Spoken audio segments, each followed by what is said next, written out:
it's Flo, and this is my impression of a politician. I believe in the people, and their cars, and Progressive, and the fact that you, yes, you can plug in Snapshot to save even more money for being a good driver.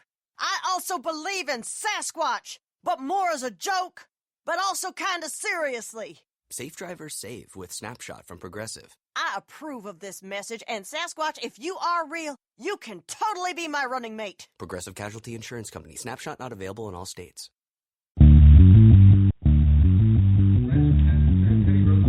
Deborah Harry has come here first on a solo album.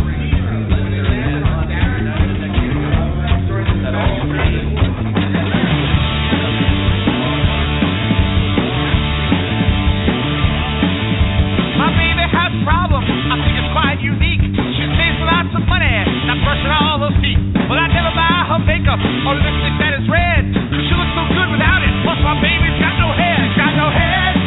No head. Got no head. No head. Got no head. No head. Got no head. No head. We go out to the moon. Good evening, ladies and gentlemen, and welcome to the Mad Scientist Sports Lab. My name is Nick Ficcarelli. I am the Mad Scientist of Sports, where the beacons are lit, the experiments are on the chalkboard, and of course the test subjects, they come rolling in. Tonight, ladies and gentlemen, we got a really, really good show for you. We're going to be talking about, mostly tonight, the DFS debate. For those of you that don't know what DFS is, that is Daily Fantasy Sports.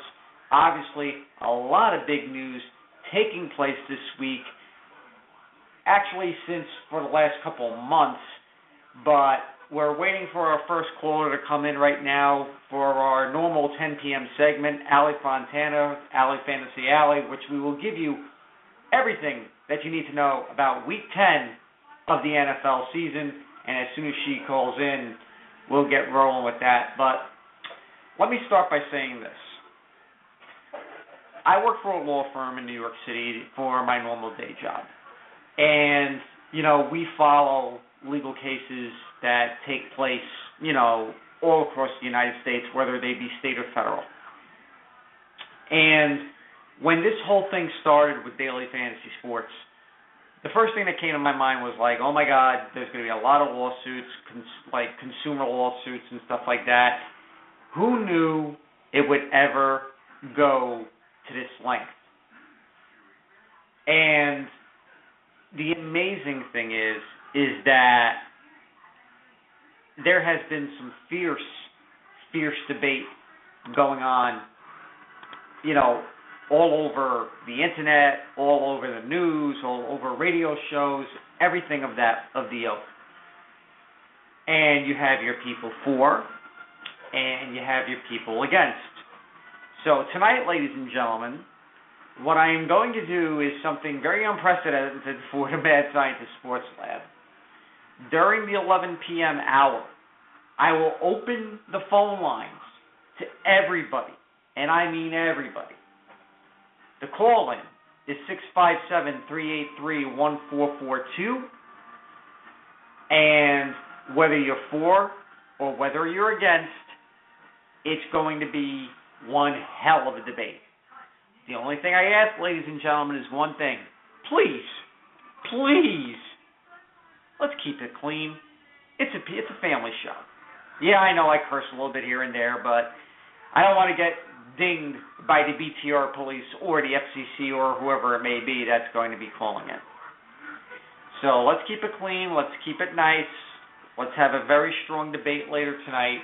But alas, I would be remiss in saying it's time for our first segment of the evening. You hear it every week during football season, and it never gets old. We're going to be talking Week 10. It's Allie's Fantasy Alley. And joining me, as always, is the lovely, the beautiful, and the talented Miss Allie Fonatan. Good evening, my dear. Hey, Nick. How are you doing? I'm doing really well tonight. I have to get myself ready for probably the deluge that'll be hitting me later, in which I'm praying to the BTR gods that the screen machine is actually going to be working tonight. Before we get started, with Week 10 and talking about the upcoming matchups and anything else that's been going on in the NFL.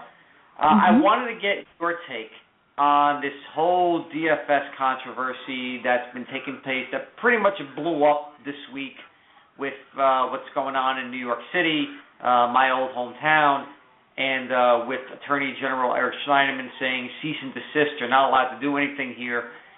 I just wanted to get your opinion. Do you think it's gone too far? Do you agree with it? Do you disagree? What's your take on DFS? Well, I think that it's, DFS itself has just blown up. I'd say in the last 2 years. I mean, I've been playing since it started. I'm not, an avid player like some others that you'll have on later. I do play weekly most of the time in addition to my seasonal leagues. But, it's just in the last 2 years, though, it's just exploded. And obviously, New York is the latest state. There's a lot going on in Florida with looking at the eligibility to play fantasy games in Florida. We saw a ruling also in Las Vegas earlier, actually not too long after the whole insider scandal, the kind of leapfrog this whole thing, maybe a month and a half or so, maybe 2 months ago, when somebody from DraftKings won a big pot of money on FanDuel. So I think that, the industry itself has to regulate itself. I mean, there are some checks and balances that need to be in place. I do think that it is a skill game, just like, season-long fantasy. There's a difference between a casual sort of fantasy player who plays in, 1 or 2 leagues and some diehards we see, and even when you do, analyst work like I do. I mean, you put a lot of time and energy and effort into it. And so, I'm not the same player I was 7 or 8 years ago. And, I have mad respect for the people in DFS because, as I think we talked on this show, long before any of this controversy started, it's there's a whole language and understanding. It's, a lot of what you know about season long applies, and certainly your assessment of players, but then, it takes it to another level. So I think you can play daily fantasy casually and occasionally hit on a winner or, a winning lineup. But, I think there's a difference between that and what some of the really skilled players are doing. And I think, with government intervention, I think there's kind of maybe a median that we have to find where there are checks and balances within the industry itself, that I know there's action happening with the Fantasy Trade Association. And I also think to a certain extent, it's a new thing. And just like, the Internet was new, government, people, states in particular, there's a lot of money to be made. And I think there's some of that. And then you also have the situation with the leagues, the NFL, the NHL, Major League Baseball. There's a lot of partnerships, relationships between and among these professional organizations and these DFS sites. So a lot has to be sorted out. I'm not for stringent regulation. I think there is a difference. I mean, there is a certain element of chance and skill. But it's a shame that it's sort of exploded like this, and this moratorium has come out about New York, and I know there's a lawsuit there. So we'll see what happens. But there's no easy answer. Like most situations in life, there are two sides, and it'll have to be hashed out. But I know people are passionate on either side of it. So, I think when an industry is new and takes off and you start hearing billions of dollars and you saturate with advertising during sporting events, it's bound to sort of the profile's raised and people want to know what's going on. So I think that's part of it, that, part of the reason why so much action has been taken lately. And states want revenues. If they're going to have it in their state, they want to see if there's some way of controlling it. But I do think as an adult, like anything that you do, whether you're playing poker or cards, or, blackjack or whatever, You want a fair playing field, but some people are going to be better at it than others, and that's the reality of it. Very well said, Allie. Very well said. Let's get into Week 10. Let's start with Thursday night's game, Buffalo versus New York. Not a good night fantasy-wise for many players, unless you own Carlos Williams, because a very big stat came out in which Carlos Williams has now scored his first 6 games playing in the NFL, tying a record that's been around since, I believe, 1998, when Robert Edwards was playing for the New England Patriots.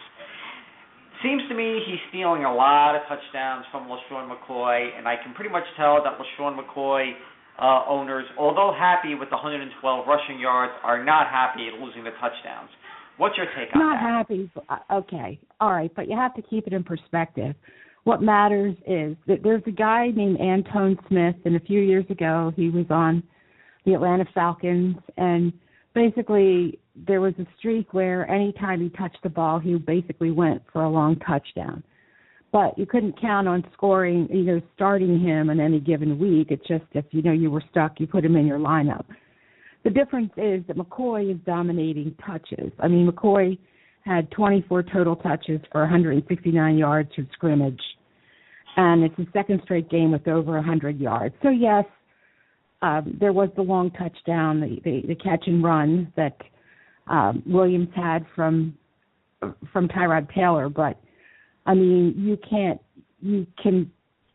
count on that each and every week. I'd be much more concerned if I saw a situation like Eddie Lacy and James Starks where, Carlos Williams was getting 15 touches, and that was giving LaShawn McCoy only 15 touches.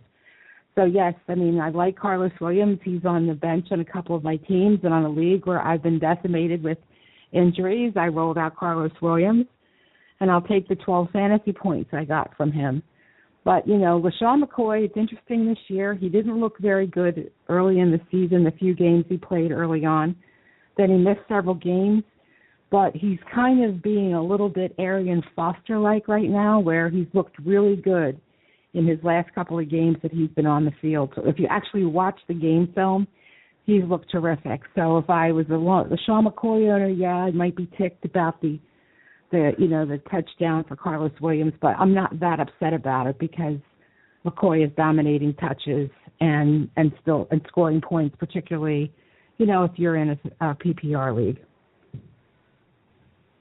Now, on the other side, you had the Jets, and, Eric Decker had 85 yards, but had 2 extremely, unbelievably brutal, and I mean brutal drops.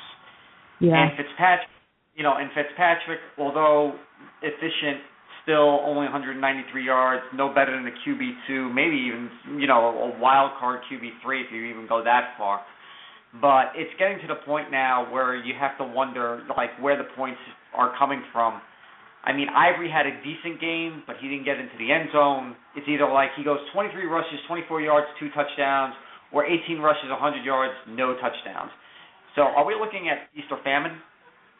Well, I mean, again, with the problem for Ivory, he only had, I think, 84 yards over the last 3 games, and then this time he had 99 on the ground and 36 receiving yards. So, yeah, I mean, he didn't get in the end zone this week, but I feel much better seeing him get some volume back because he did touch the ball 20 times, which was great, because that's what you're looking for in volume. They can still come through for you. He looked better than he's looked in the last couple of games. And I think, if I'm getting 15, I think he was, he delivered in standard scoring, probably 12, 13 points. In PPR, he was about 15.5 points. So, yeah, the 2 touchdowns last week were nice, but I want to see him getting yards and touches.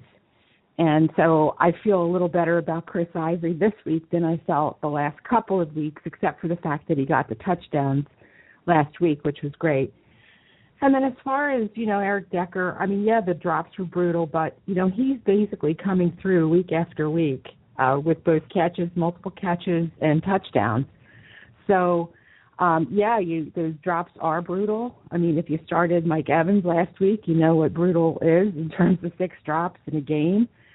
You think of what might have been even when he puts up 100. I think he caught 9 catches for 150 yards, but he had some really bad drops. So, I mean, this is what's happened this year. The Jets didn't seem, I mean, the game started off pretty slow. It was like, 3-0 at the end of the first quarter. So it was at least starting to see some. So your major players, I mean, honestly, Sammy Watkins, last week, we didn't think he'd do much, and he had a monster game. This week, if you started him, he had 14 receiving yards. So I think actually, McCoy, Williams, if you took a chance on him as a flex, even Charles Clay this week. And Charles Clay's been frustrating because you'd think that they'd have him more involved in the offense, and I'm talking Buffalo. And he'll have a big game, and you have him on the bench, and then you start him, and he gets 1 catch for 8 yards. But the other night he was 5 for 52. So again, in the PPR league, he got you 10, points or so. Ivory came through. Brandon Marshall had the touchdown. The receiving yards, only 23. That kind of sucked. But he wasn't even he was kind of iffy for playing on Thursday night. And Decker came through. So, and of course, the Buffalo Bills defense came through in a big way. 16 fantasy points, depending on your league scoring. So I think it was a mixed bag there. Wasn't great, but wasn't horrible either. It's just, it depended on which players you had rolling for you. Now, let's move to tomorrow's games and cherry pick a little bit. Let's go. What do you call? First game I want to go over right now is obviously what I'm thinking is the main event tomorrow: New England versus the New York Giants. As we all know, the Giants, if they were to ever get their pass rush going, are the only team that can really, for some reason, slow down the New England offense. And with the loss of Dion Lewis to that major knee injury last week, and 4/5 of their offensive line, this might be a game where the defense for the Giants would be ripe for the picking. But again, you can never go against the Bill Belichick coach team. I just want to see, do you have any fantasy plays here for this particular game, or is this the first time you can actually stay for Tom Brady? Maybe not. I don't think so. I mean, I think it is that the loss of Dion Lewis is a big one, both for, the Patriots and, of course, fantasy owners. But I really do think that, the Giants don't really have a pass rush or much of a secondary. And these guys are giving up 316 yards on average in a game and 27 fantasy points a game to quarterbacks over the last 4 weeks. So between, Gronk, Edelman, Brandon LaFell, Blunt, and we'll see, and this is the thing that we don't know, is whether it will be James White or Brandon Bolden kind of picking up the slack for Dion Lewis. I mean, neither of those guys will do what Dion Lewis did, but I don't think that it cripples Belichick or, a Tom Brady-led offense by any means.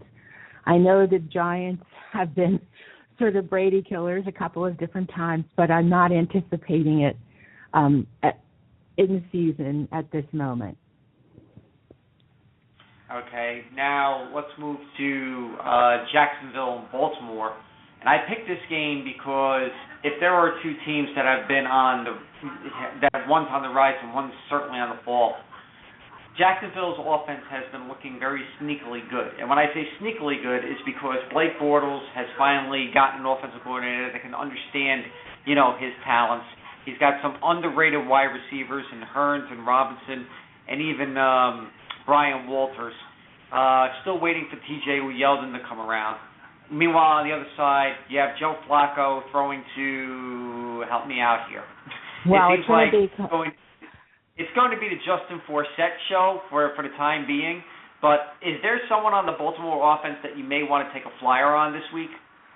Well, yeah. I mean, it depends on your league and, how deep your league is. I think that Kamar Aiken, who's been playing opposite Steve Smith, is a guy that, I kind of think is startable as wide receiver 3 in most leagues.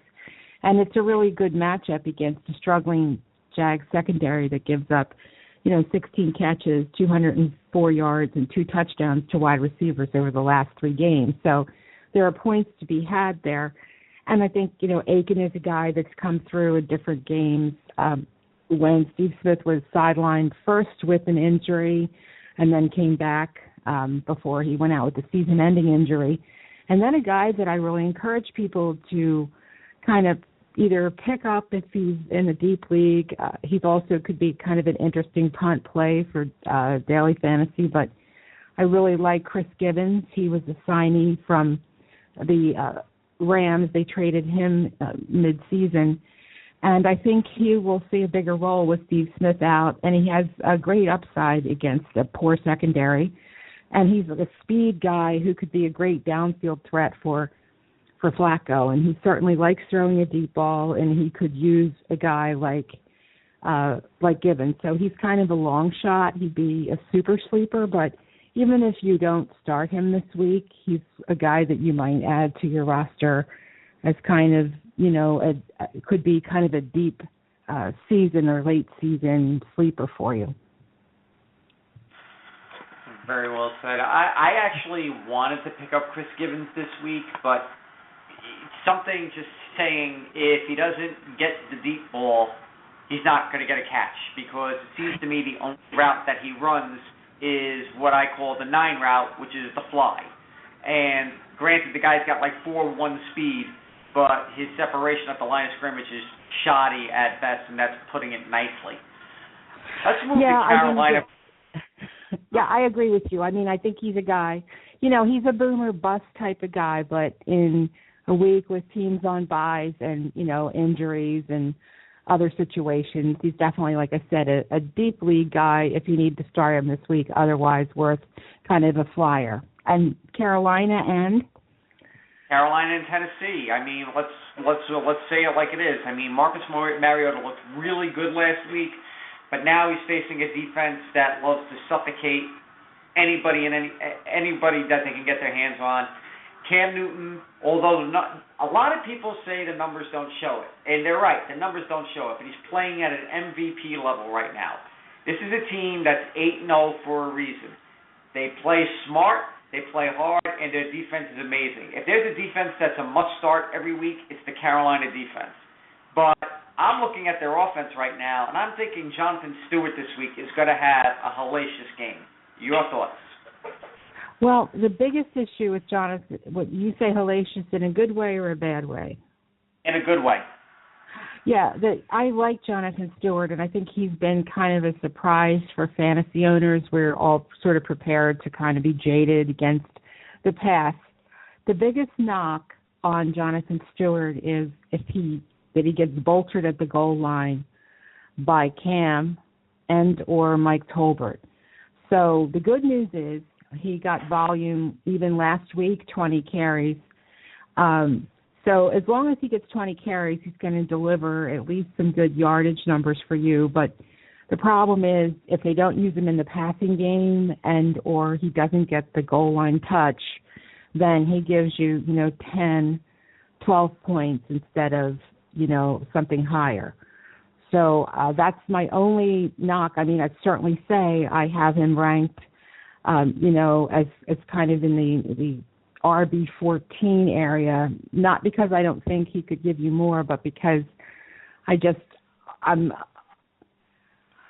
cautious about whether he's going to get the goal line opportunities to kind of put him into that sort of a top finisher this week. But certainly there's nothing scary about the Titans, run defense, and it's a good matchup. And like I said, as long as he gets the 20 or more touches, he's an appealing start for you.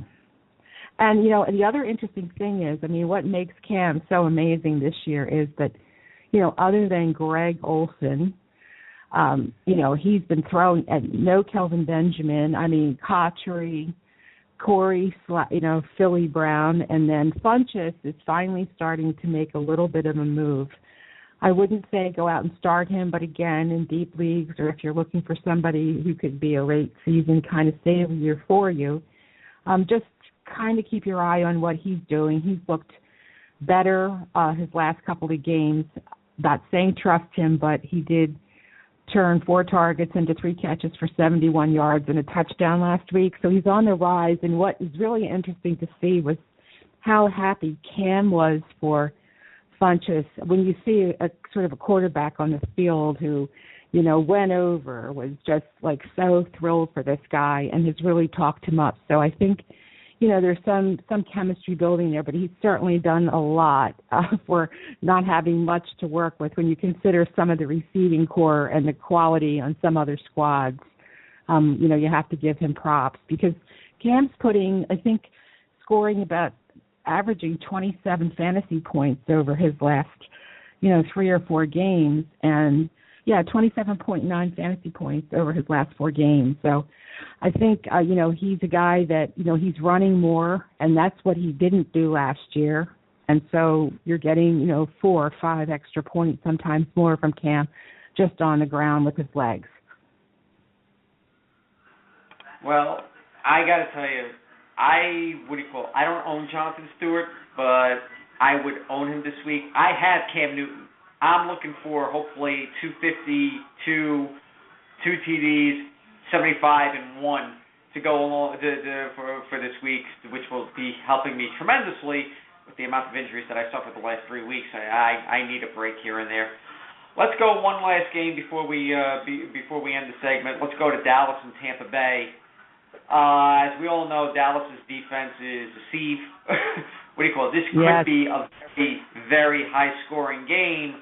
The question is, though, on the Dallas end, on the offense, what can we expect?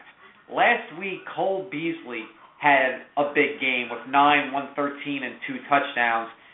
As Dez was blanketed, Jason Witten was blanketed, and Terrence Williams was a non-factor.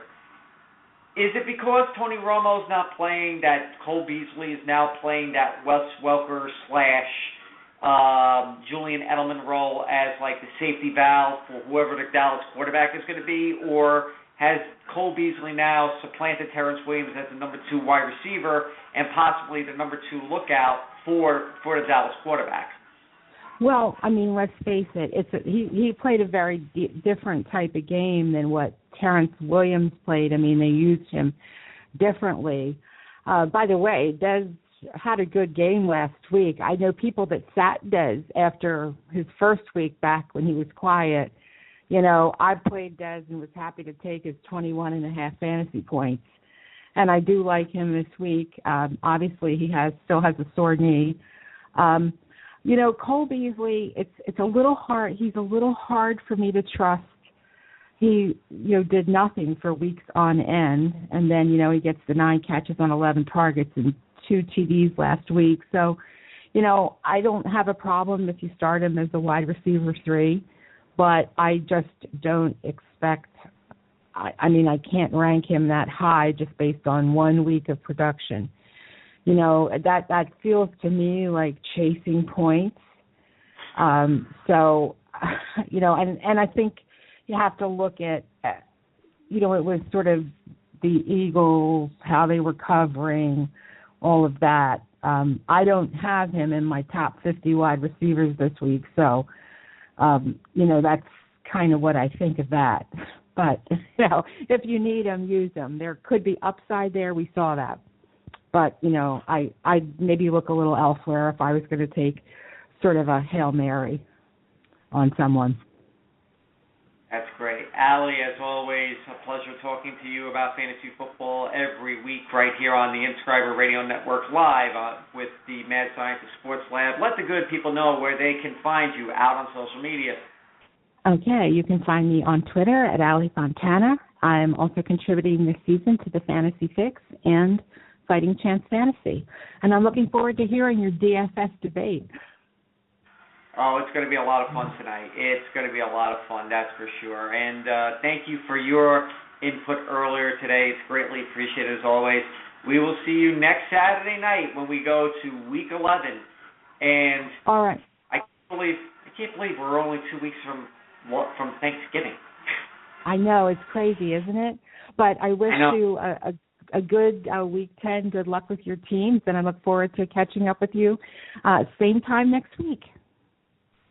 Awesome. Thank you so much, Allie. See you next week. All right. Good night, Nick. Good night. And that was Allie Fonatan with Allie's Fantasy Alley. Always a good time with her on the air. But now it's time to get into the nitty-gritty of what this show is about tonight, and that's daily fantasy sports.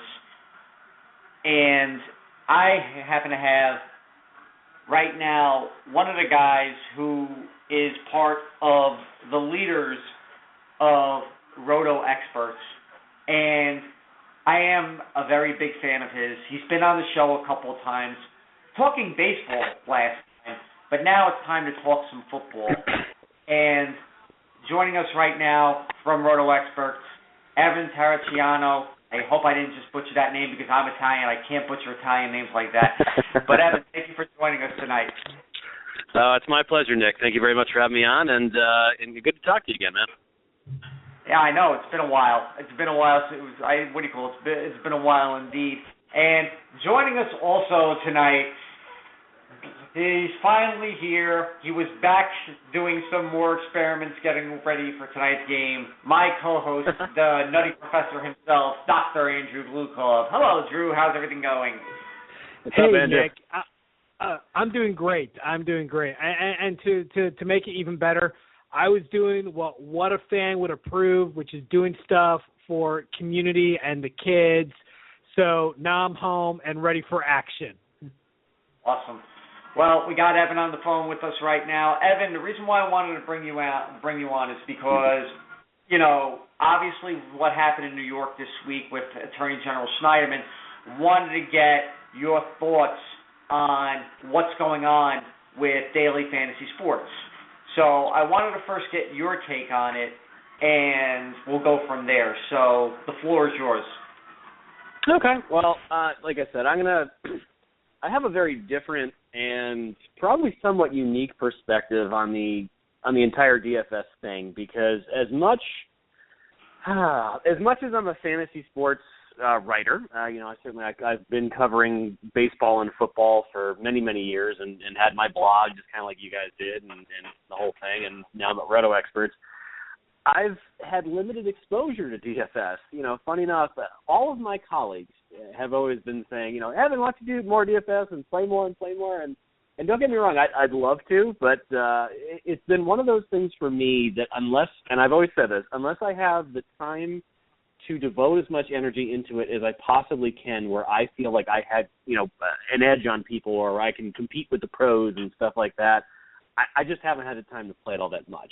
That's my caveat. However, with that being said, I have played DFS. I support DFS 110%. I think it's a joke what the Attorney General, is trying to do over there in New York. I'm a New Yorker at heart. I was born and raised in Poughkeepsie. I know New York quite well.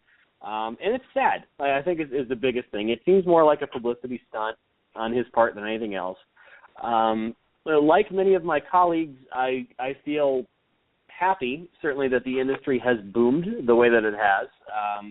FanDuel and DraftKings and all of the sites just exploded within the last couple of years. And I've supported them, certainly touted them. They've been a big sponsor of our show and certainly RotoExperts as a whole. So I've wanted to see them do well, and it's sad to see that they're going to be capped, and certainly the citizens of New York can no longer play, at least while this gets all sorted out. So that, to me, I think is a real shame.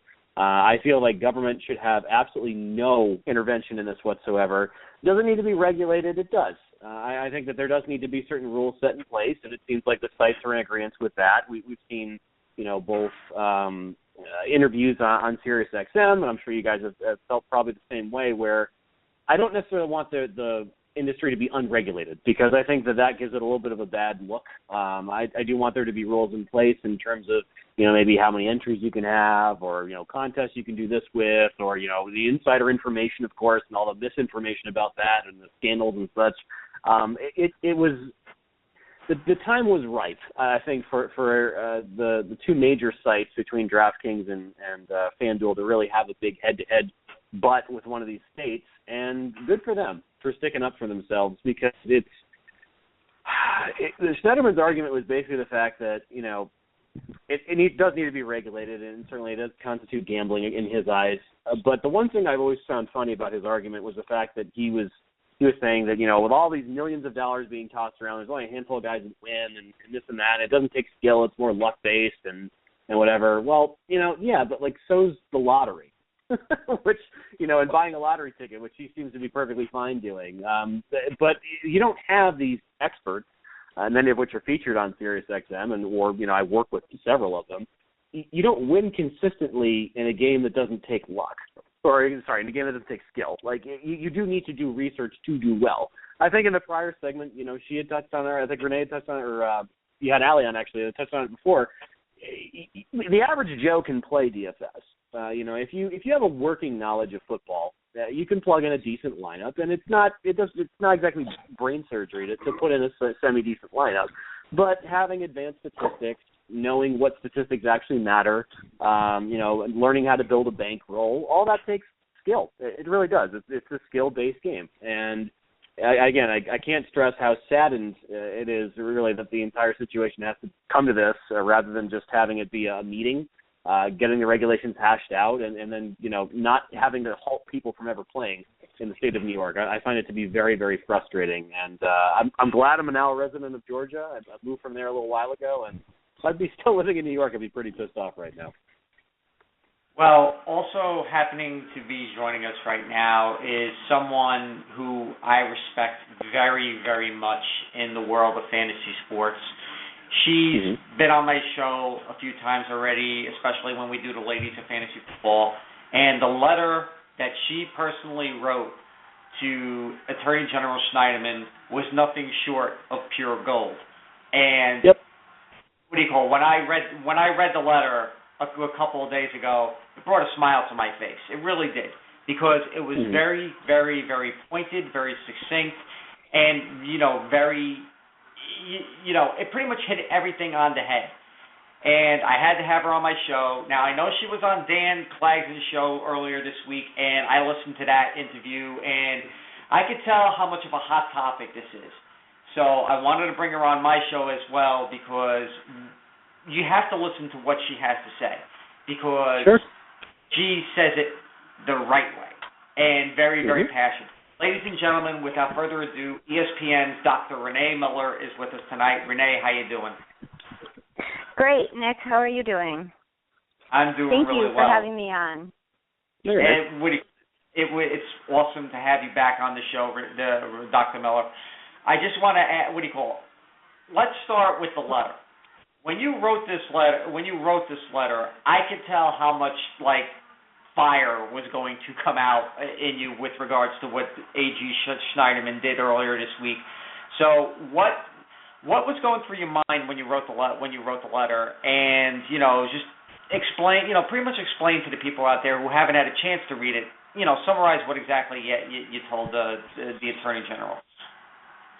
Well, I know that a lot of, we've seen this happen in Arizona, and there's been talk of, there was issues in Florida and New Jersey, but the cease and desist order that Attorney General Schneiderman filed on Tuesday, to me, hit me like a ton of bricks. It came out of nowhere. I was really shocked by it.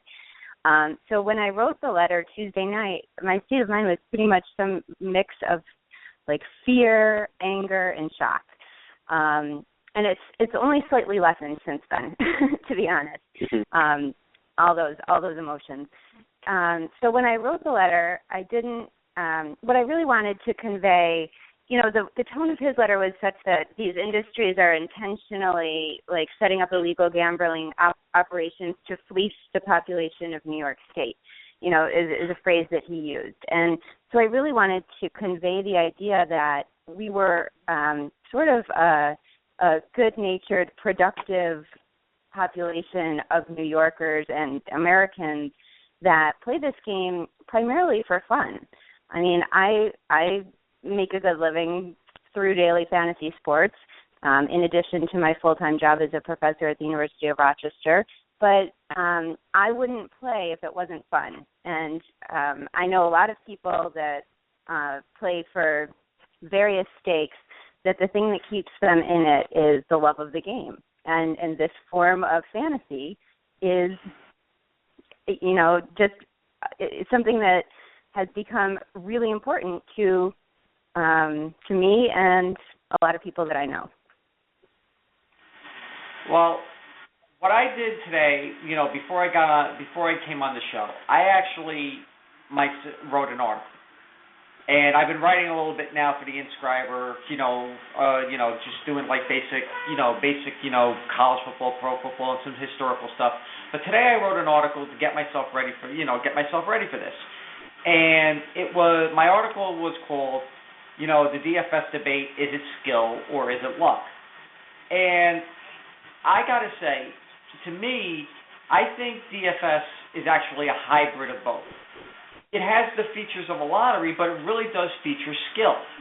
I mean, I actually compared it, and you guys are probably going to be like, are you absolutely insane when you say this?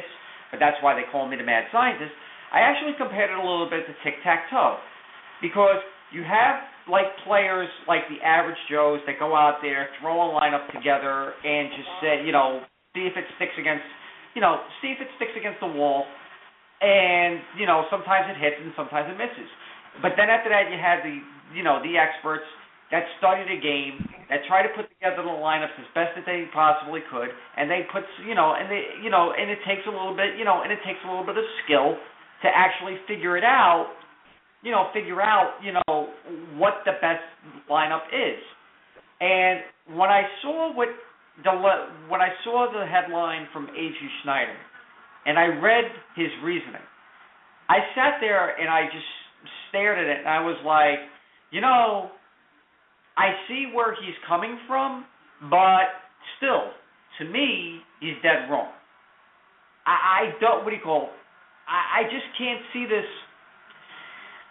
I can't see this being full-fledged gambling. I mean, it's also like me now. I just a disclaimer, I'm not a DFS guy. I'm a full season guy. But I'm a guy that does the full season. I throw my money down, and I'm going 17 weeks hoping that I come in first, second, or third, in which I bring home money. Does that mean I'm gambling as well? I mean, this has by the definition, yes. Right. By definition, it is. But every week I'm switching my lineups. I'm doing everything else. But, if it wasn't for that fantasy sports act that came out a couple of years ago, then I would be saying, yeah, you know what? It's a form of gambling. But Congress came out with that fantasy sports act, and Congress has pretty much said it's a game of luck. It's not a game of chance. So guess what? In the end, I'm really not gambling. So I can't see why each state now all of a sudden is starting to delve into something that Congress has set a couple of years ago. And that's where the major sticking point is always going to be. There's a law out there already for fantasy sports. Why now are you going to go after a certain genre of fantasy sports? So, Renee, I want to ask you that. Is it because it's a genre, it's not the whole shebang, or what? Yeah, I think there might actually be more luck in season-long fantasy than there is in daily. But either way, the skill involved is the overwhelming factor in the outcome. I say to people, I'm being female, I have a lot of female friends that don't know the first thing about fantasy sports, and they've asked me about this, and my mom asked me about it, and I say it's like if you and I me and my mom or my friend played 100 times head-to-head in daily fantasy in any sport, I would win, let's be generous and say 90 to 95 times because they don't know what they're doing, and I do. And that to me is the definition of a skill game. And it's true. One of my players could break his ankle, in the first quarter of the basketball game, and I could get a 0 for that guy. I might still win against some of these people, but that's the type of chance that you're dealing with. Well, that can happen in season long too. You can lose Tony Romo in week 3 or whatever. But, the part of this that I don't fully understand, this New York thing, and again, I know very little about politics or the law for that matter, but how does one elected official take it upon himself to shut down a business and to restrict the rights of New Yorkers to play fantasy sports, which are protected under the 2006 Gambling Enforcement Act? So that's the part that I don't understand. I feel like, and that's why I wrote the letter, that's why I've reached out to other local representatives to say this elected official isn't representing the population that he's paid to represent. That's what our government is based on. So I have a real issue with that aspect of it. And I know that there are other congressmen and legislators in New York that disagree with his position, and I hope that internal element can kind of help, coalesce with the popular opinion and the players' response and turn this around. Evan, I'm going to pose the same question to you because I know you will dabble. You go with the full season, and you dabble in DFS. Because of the 2006 Fantasy Sports Act that came out, do you just think that Nevada, New York, Illinois, New Jersey that's looking into it, Massachusetts looking into it, Illinois got something coming down the pipeline right now? Do you think they're just attacking a certain genre of daily fantasy sports, and because of like all the uproar that was good that started a few weeks ago? I think that, and again, it's a pleasure to get to kind of talk here with Renee and yourself. Look, the reason that I think that the states are now so interested and want to get their hands on things is when you see the amount of money that FanDuel and DraftKings are throwing around, and the states know for the most part that they can't get their hands on the majority of it. They're going to try and find a way to do that or shut it down. I think a lot of it's about money. And again, I'm a season-long guy, okay? So when you take a look at season-long leagues, 95% of them, I mean, look, you might have a friends and family league where you pay $15 to $20 to enter the league, or, there might be some bigger experts leagues where you might pay $100 or $150, but that's pretty much all in-house. You're going to send these guys a check. No one's ever going to see it. Doesn't really matter what provider you're on. It is what it is. That's season-long stuff. But when you take a look at DFS, and on their commercials, they're continuing to talk about millionaire maker contests and how much money they're going to pay out this week, and it's money, money, money. Well, when you continue to throw around the M word around the government, they're going to try and get their greedy hands on it, and if they can't, they're going to try and shut you down. That's pretty much the way that the government's going to operate.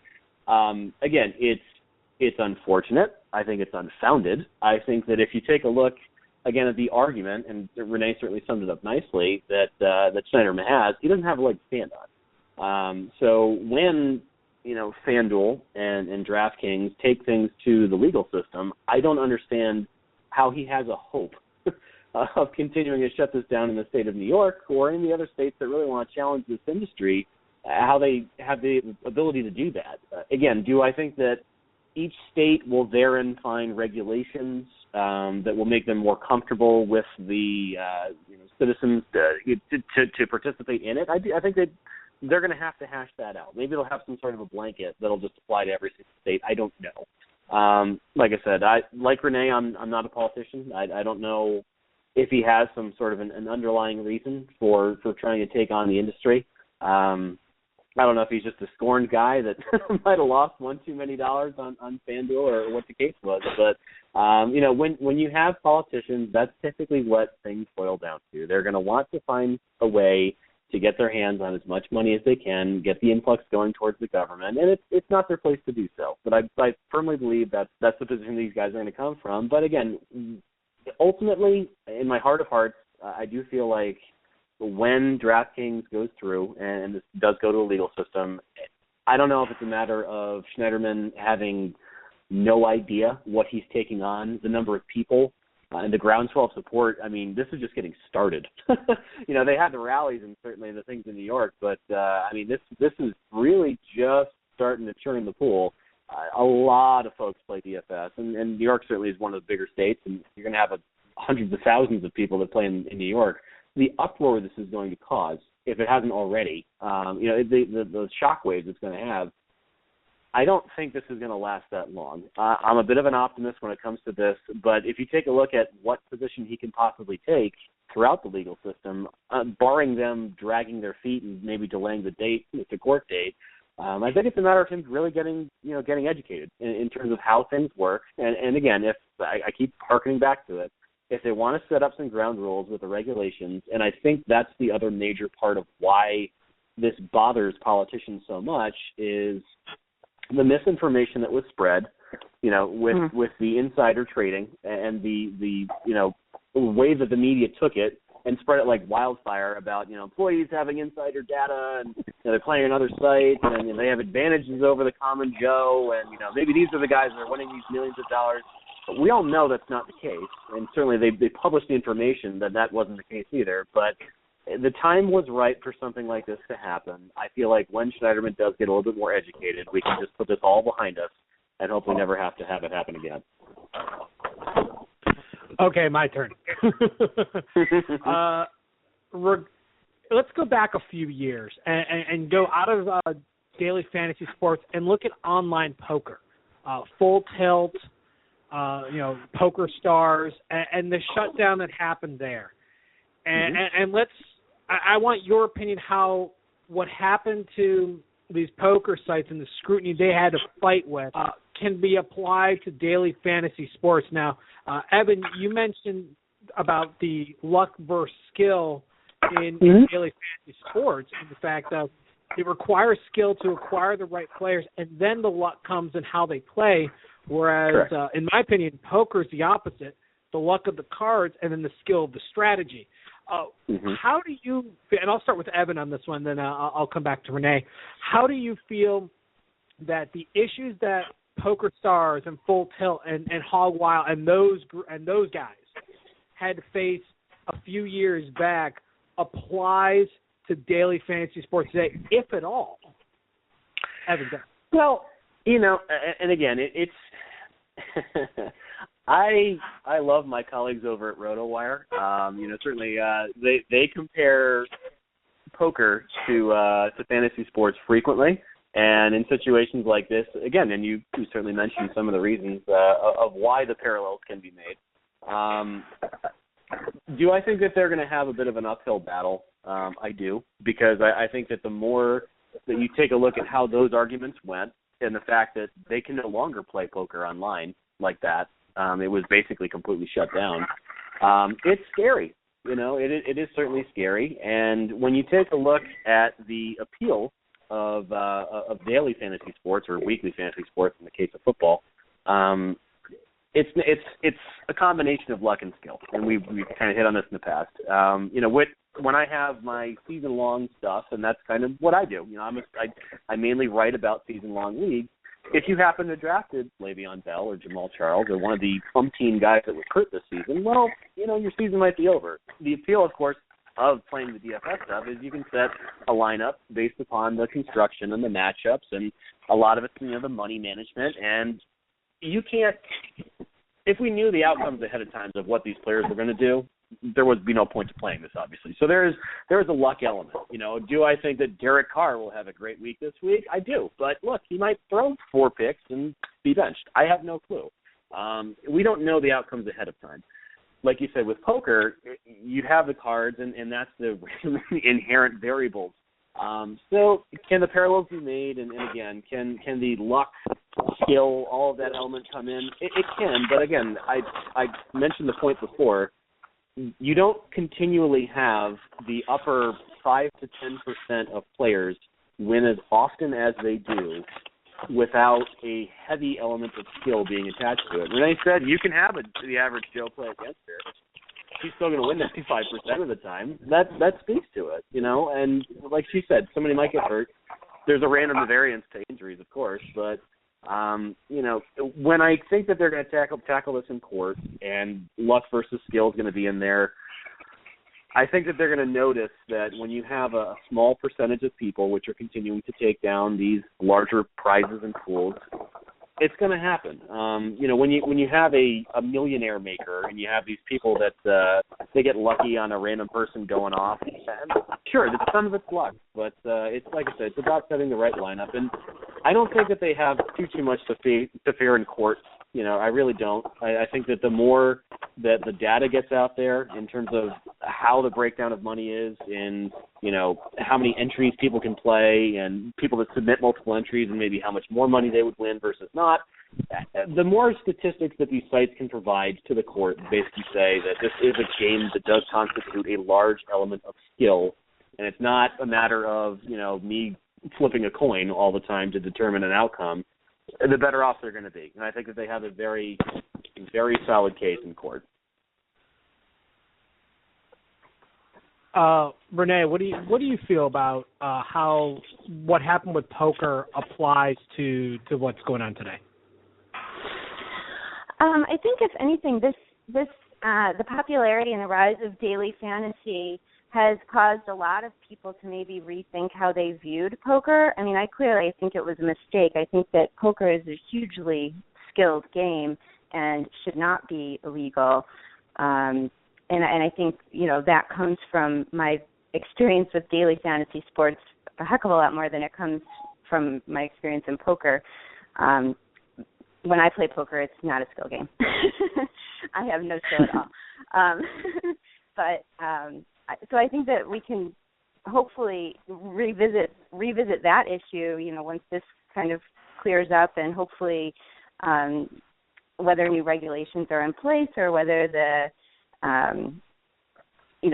federal courts do get involved and, set some guidelines. I think it's something that we should go back and revisit. So we look at how gambling is classified in the United States. Online gambling isn't allowed, but it's managed by the states. We have the lottery system, which is really nothing more than glorified gambling, and what goes on in Vegas and Atlantic City and other places like that. Renee, if you were in charge, what's the ultimate solution to find the happy medium?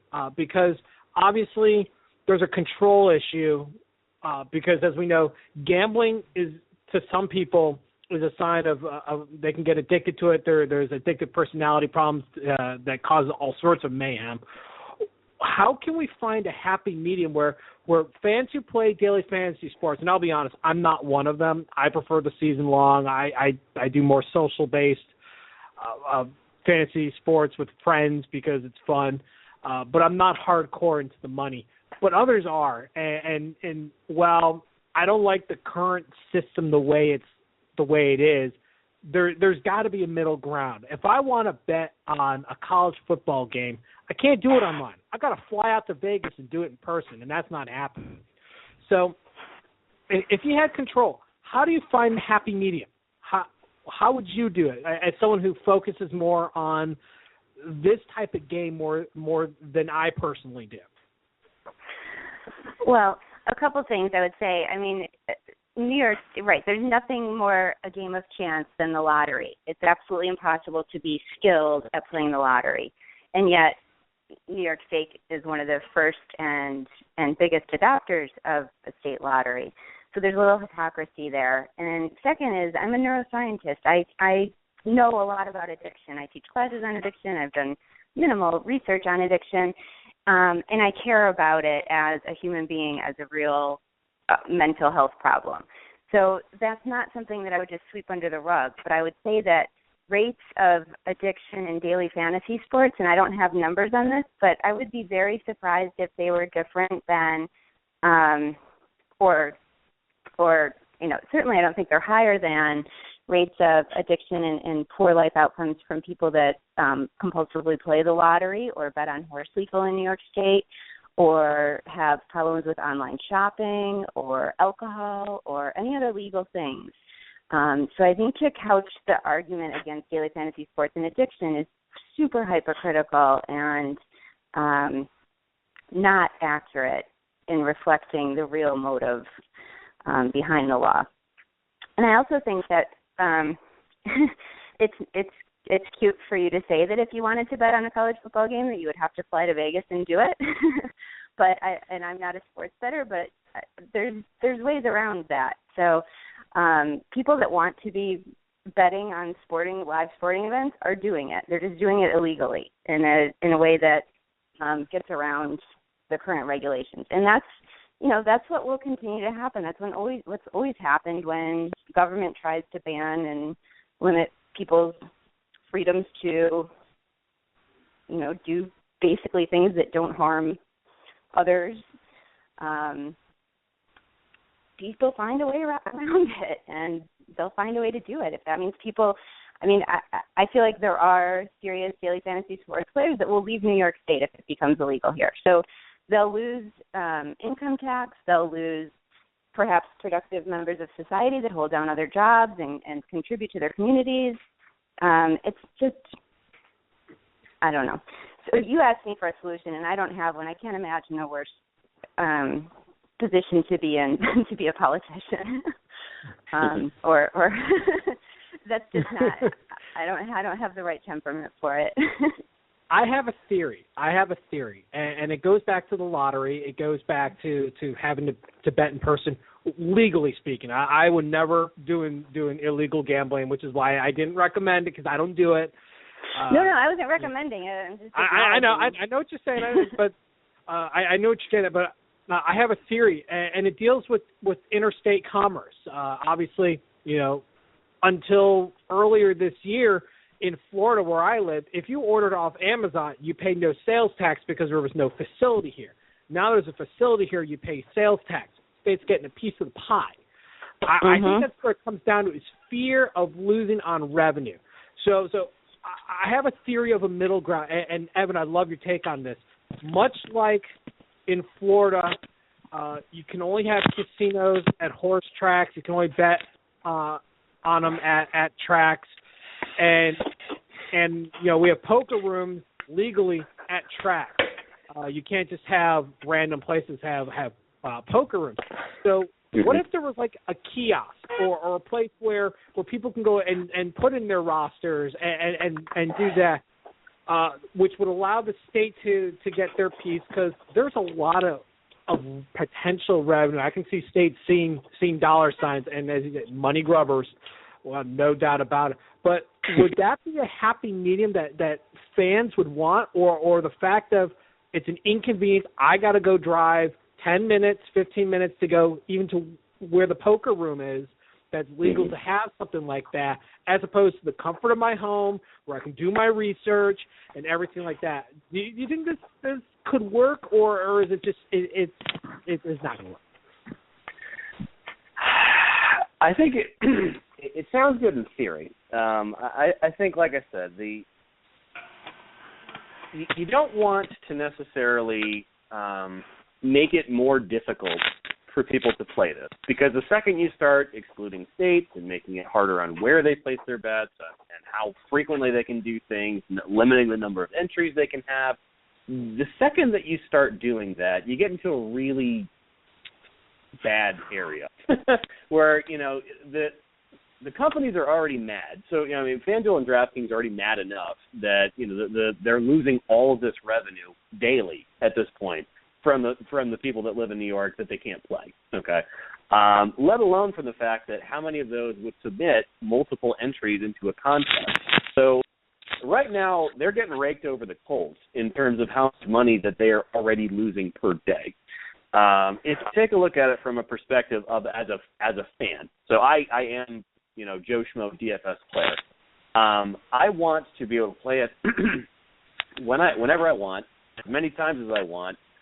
And like you said, you hit that certain difficult spot where, and Renee obviously would know a lot more about the addiction point than I would, but these people that spend 5 hours researching the optimal lineup and spending way too much money losing it, it's exceedingly hard to regulate that. I don't think that there's anything like can or can't play it based upon your economic status, how much revenue you have. Like there's really, again, you're really horrible areas that you're going to get into when you try to regulate it like I think that when you if I'm FanDuel, if I'm DraftKings right now, the best way to appease a lot of these states is you're going to want to basically demonstrate to the state that a person, as you advertise, can create an account, can build a bankroll, and succeed.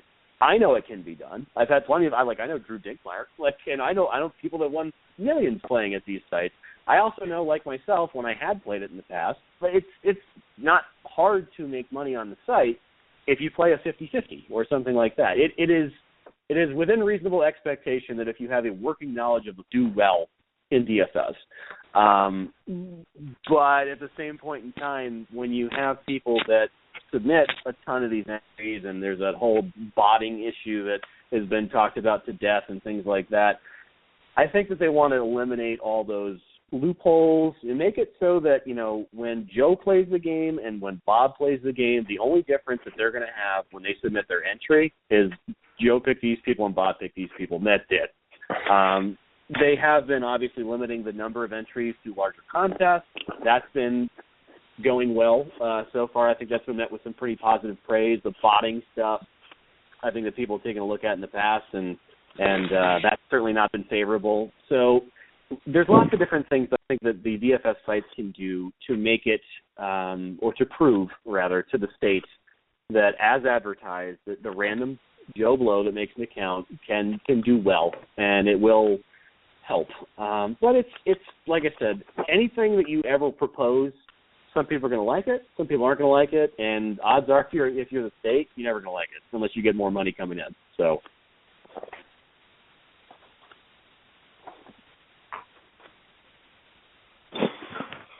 All right. Go ahead, Nick. Well, I was going to say, this was a great segment with Evan and Renee, and you guys pretty much hit it on the head. The DFS debate is going to be continuing for quite some time until something is sorted out, by whomever, whether it be politicians or the companies themselves, or there's some sort of compromise, by the feds. Who knows? I mean, this is something that's going to be going on for quite some time. Renee, why don't you let the good people know where they can find you besides ESPN? And again, just give them your Twitter handle and all that good. Sure. I'm at Renee Miller01 on Twitter. I write for ESPN.com a few times a week, as well as RotoWorld, doing some NBA and NFL DFS stuff for them, and Pro Football Focus. Thank you so much, Renee. It was great having you back on, and we'll definitely have you on in the not-too-distant future. I loved it. Thank you so much. You're welcome. Have a good night. You too. And Evan, obviously everybody knows you from RotoExperts, but go ahead and let them know where they can find you. Yeah, well, obviously, my moniker. They can find me. I'm at Roto_Wizard. You can definitely hit me up there on Twitter. I try to make it a point to answer anybody and everybody's questions as fast and as honestly and openly as I possibly can. So that's the biggest way to get me. I also kind of regulate the RotoExperts group page as well. So I do a lot of giveaways there and answer questions when I can. Sundays are a zoo. But I tried, like I said, to answer everybody's questions as quick as I can. And also this year I've been kind of lucky to dabble in helping some colleagues. I co-wrote the Fantasy Black Book, the football edition with Joe Fusapia earlier this year, and starting to kind of branch out a little bit. So life is good. Thanks a lot, Evan. Have a very good night, and definitely have you back on in the not-too-distant future, okay? Sounds great. All right, have a good one. You too, bud. That was Renee Miller and Evan Tarracciano talking about the DFS debate, but we're not done, ladies and gentlemen, not by a long shot, because joining us right now, one of the top fantasy football podcasts out there in the game today, Fantasy Goodfellas. He's one of the co-hosts from there. He happens to be also a right on the DraftKings blog. I wanted to bring him on because I know this is near and dear to his heart as well. Ladies and gentlemen, joining us right now, Justin Lanero. Justin, how you doing? Good. How you doing, Nick? Doing very well. Very well. So let's get your take on this DFS debate that's been going on. It's something to watch. I'll tell you. It's highs and lows, and it's definitely, like you said, dear to me. It hits a personal note. I mean, DFS has opened up a number of windows and doors for me in terms of friendships and for monetary purposes as well. And that's not just playing, but obviously, like you said, writing and my podcast. So it's diaper money, it's food on the table for the kids, and it's a roof over our head ultimately. So yeah, it's become personal, but I'm optimistic that everything will sort itself out in due time.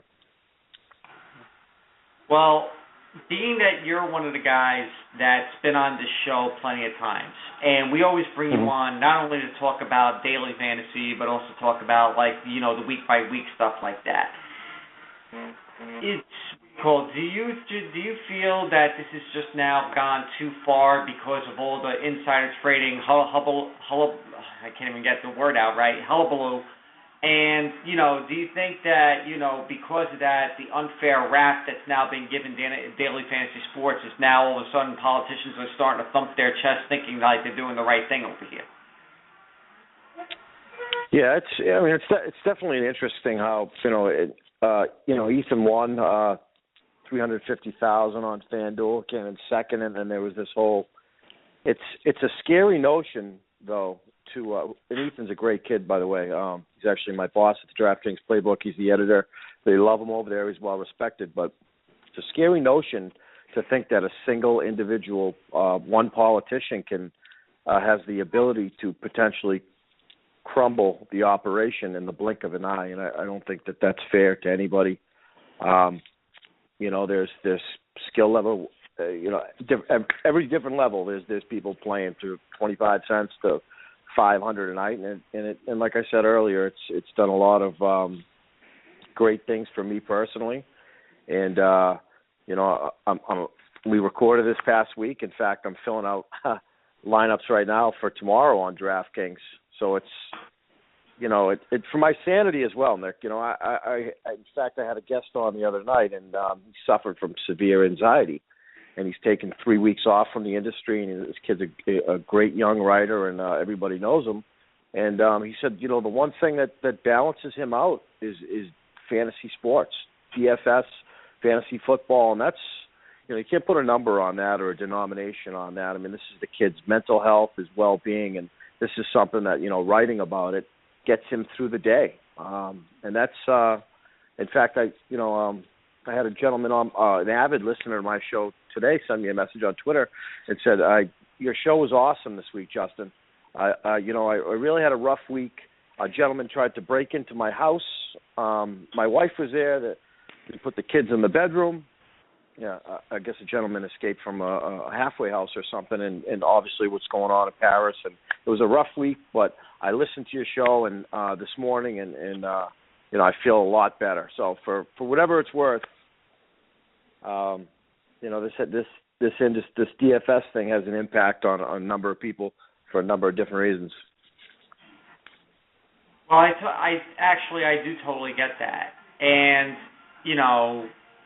I've listened to your show many times, and it is one of the top shows out there because you guys really go in detail on how to set a lineup and everything like that. And before I let you go, if you got any messages for anybody out there regarding the DFS or anything like that, what do you tell your listeners? What do you tell your fans and everything like that follow you with regards to your DraftKings lineups and everything like that? What do you tell them, after something like this? Do you tell them to stay the course? Do you tell them, what exactly is it that the message that you want to impart out there?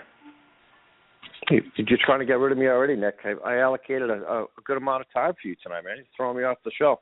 Yeah, no, I'll tell you, the beauty about our podcast, the Fantasy Goodfellas podcast, obviously Armando Marcel, my co-host, is 1,500 miles south in southern Florida. we cater to the average guy. We're not I think his name was Evan mentioned Drew Dinkmeyer or we do bring on the best guests in the country and for peace of mind and for perspective. But we cater to the average guy that has $10 in there, $15 in there, and you want to be smart because you want to see a return on your investment. So the way that's going to happen, if you're going to build your quote unquote bankroll, would be playing cash games, which would be heads up, 50-50s and stuff like that. Even though the tournaments are certainly sexier, and they're top heavy in terms of tomorrow you'll be able to win $1 million potentially on DraftKings. Everybody has their eyes on that, but push comes to shove, it's not really realistic for you to hit that. But it would be, and we have had people on the show that have won $1 million. It's obviously life changing. Like you said, you want to play the par for the course and kind of grind it out slow, and it's going to take time. In fact, I'm playing basketball tonight, and the difference between one player and having a bad game and the rest of my lineup was a decent amount of money. So, if you're a tournament player, if you're a cash game player, I know both. A tournament player, it's definitely sexier. If you're a cash game player, it's just kind of slow goings with players that aren't going to kill you, and they have safe floors, as we say in the industry. And it's kind of monotonous in that regard, but there's definitely room in games for everybody on DraftKings, and before I take off, I'll tell you, DraftKings, and I know obviously I work for them in the playbook, and they're heavily involved with my podcast, but they're a great bunch of guys. And that starts at the top with Jason Robbins, who's the CEO. I talk to him frequently. He's a parent. He helps out in the community. He donates to charities. He talks to me all the time. And who am I? I'm just another bozo on the bus. And he's dealing with all this crap. But from top to bottom, the company's been fantastic. And it's a shame that there's a couple blemishes as of recently. And like I said earlier, it's a scary notion that one guy could smother it because, as I also said earlier, it's helped people's mental health. It's put diapers in the pantry and endless friendships that I've gained in the last year and a half because of DFS. That's the one thing, though, Justin, that you brought up. These are people that have built a company that are just like us. They have daily lives. They have families. Mm-hmm. It's not like they're this gigantic, conglomerate, that's trying to chew you up and spit you out or anything like that. These guys are human. It's not like everybody thinks of DraftKings and FanDuel. I mean, there's some people out there that think of them it's just this website that's making a buttload of money. But Nick, I think you hit. I don't mean to cut into you, but I want to highlight what you just said as how important it is. You humanized it. You've taken a big company and you show we're people. We're regular guys. That gets ignored in this entire argument from the politician side. These aren't people. These are things. I'm sorry, Nick. That was such a great point. I had to double highlight it. No, what do you call it? I wouldn't be saying if it wasn't true. And we happen to have another, major fantasy player with us right now, Justin. You may know him pretty well. He's the co-host of Fantasy Jam. He's the co-host of Sports Infusion, and he's a guy that I actually call my peer when it comes to fantasy sports because I've gone head-to-head with him on many of a league and have failed miserably in doing so. But he's one of the people I actually go to for some advice. And he's joining us now to get involved in the debate as well. Ladies and gentlemen, Andrew Fish Fain is with us right now. Fish, how you doing tonight? I am fantastic. I am thrilled and honored, as always, to be a part of your award-winning show. And any time that you and I can verbally spar, it is always a thing of beauty. Well, the reason why I wanted to bring you on, and Justin, trust me, I wasn't trying to kick you off. It's just that we've been really busy tonight, and you're more than welcome to stay on because I think this is some good stuff that we got going right now. Fish, I want to get your take on this whole DFS debate and everything like that, pro, con, how you feel about it, because I know you have something a little bit invested because you happen to work with the NFL, with the NFL Network, and we all know that the NFL has a vested interest in DFS. So what's your take on it? I think first and foremost what's going to happen, and whether I agree with this or disagree with this is beside the point. What I think is going to happen to these daily fantasy sites is going to be the same thing that happened to all the pay poker sites on Black Friday when they got shut down. Because what's going to happen is the people who think that they know are going to say it is considered gambling. And the reason being is because, and I know I will probably get a disagreement from people who play it frequently, these daily sites to me are a lot more luck-based than skill-based, whereas a year-long fantasy team is a lot more skill-based than luck-based, which if you ask a poker player, a gentleman by the name of Chris Jesus Ferguson, who's one of the greatest poker players playing, who used to say the same thing about poker. On any given day, poker is 99% luck and 1% skill, but over a year, it turns around and becomes 99% skill and 1% luck.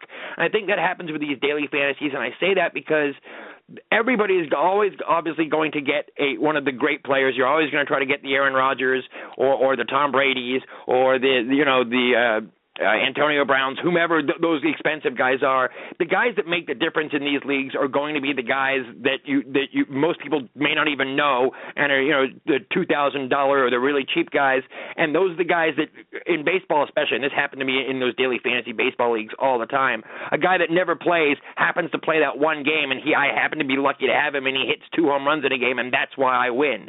So that's where the luck versus the skill comes in, as far as I'm concerned, for a daily league. And I know that it's oversimplifying it, because I know obviously there is some skill, but I think that's the way Congress is going to look at it, and that's going to become the issue with it and why it's going to become a gambling site. I think what will happen is the NFL, baseball, we're going to have to start distancing themselves from these sites. Now, the thing about this though is Congress has paid, and Justin, I know you've probably been following this as well. I stated it early in the show. We discussed it with Renee and Evan. Congress has already painted themselves into a corner when they came out with that 2006 Fantasy Sports Act. And this happens to be a genre of fantasy sports. Congress is pretty much going to have to look at themselves and say, okay, now how do we go about, attacking this? Because we already said that, fantasy sports is legal. And now with, Nevada saying it's gambling, with New York now saying it's gambling, with Illinois, Massachusetts, and other states, New Jersey, looking into seeing whether it's gambling or not, all of a sudden now it's like it's inevitable that Congress is going to get involved. I don't think Congress is going to revisit this. I think Congress is like, look, this is exactly what it is. It's daily fantasy sports. It's part of the fantasy genre. This is not technically gambling. Now, you're going to see a lot of lawsuits, which we have already, by consumers who pretty much have jumped the gun after the Ethan Haskell non-incident, and we're going to see, FanDuel and DraftKings, fight back against all the states saying, you're wrong, we're not a gambling site, we have precedent here. I just got this funny feeling that I don't think it's going to go that far. If it goes to the point where they make it like full tilt poker and Poker Stars and Party Poker and all that, and it goes by the wayside, it's going to be a really bad look for Congress, because basically they're rescinding something that they put out there in 2006 saying, oh, we were wrong, which then after that you pretty much kill a full industry. And if you kill a full industry, that's you're talking not only millions of dollars that go into players' pockets, but millions of dollars that have gone into companies that started with like X amount of seed money that have built themselves up to be as successful as they were, and just because of an honest mistake made, and it really was an honest mistake that got totally overblown,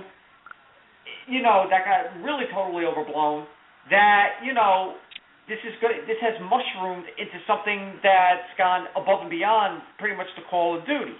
Before I go back to you, Justin, I'm going to go to Drew Glukov, that is, and say, because now we got two Drews on there, I'm gonna. What do you call it? Do you feel the same way? Because I know you've had the argument about it. You bring up the poker thing a lot, but I got to keep going back to that one precedent that's been set by the United States government that says this is not going by the way of poker.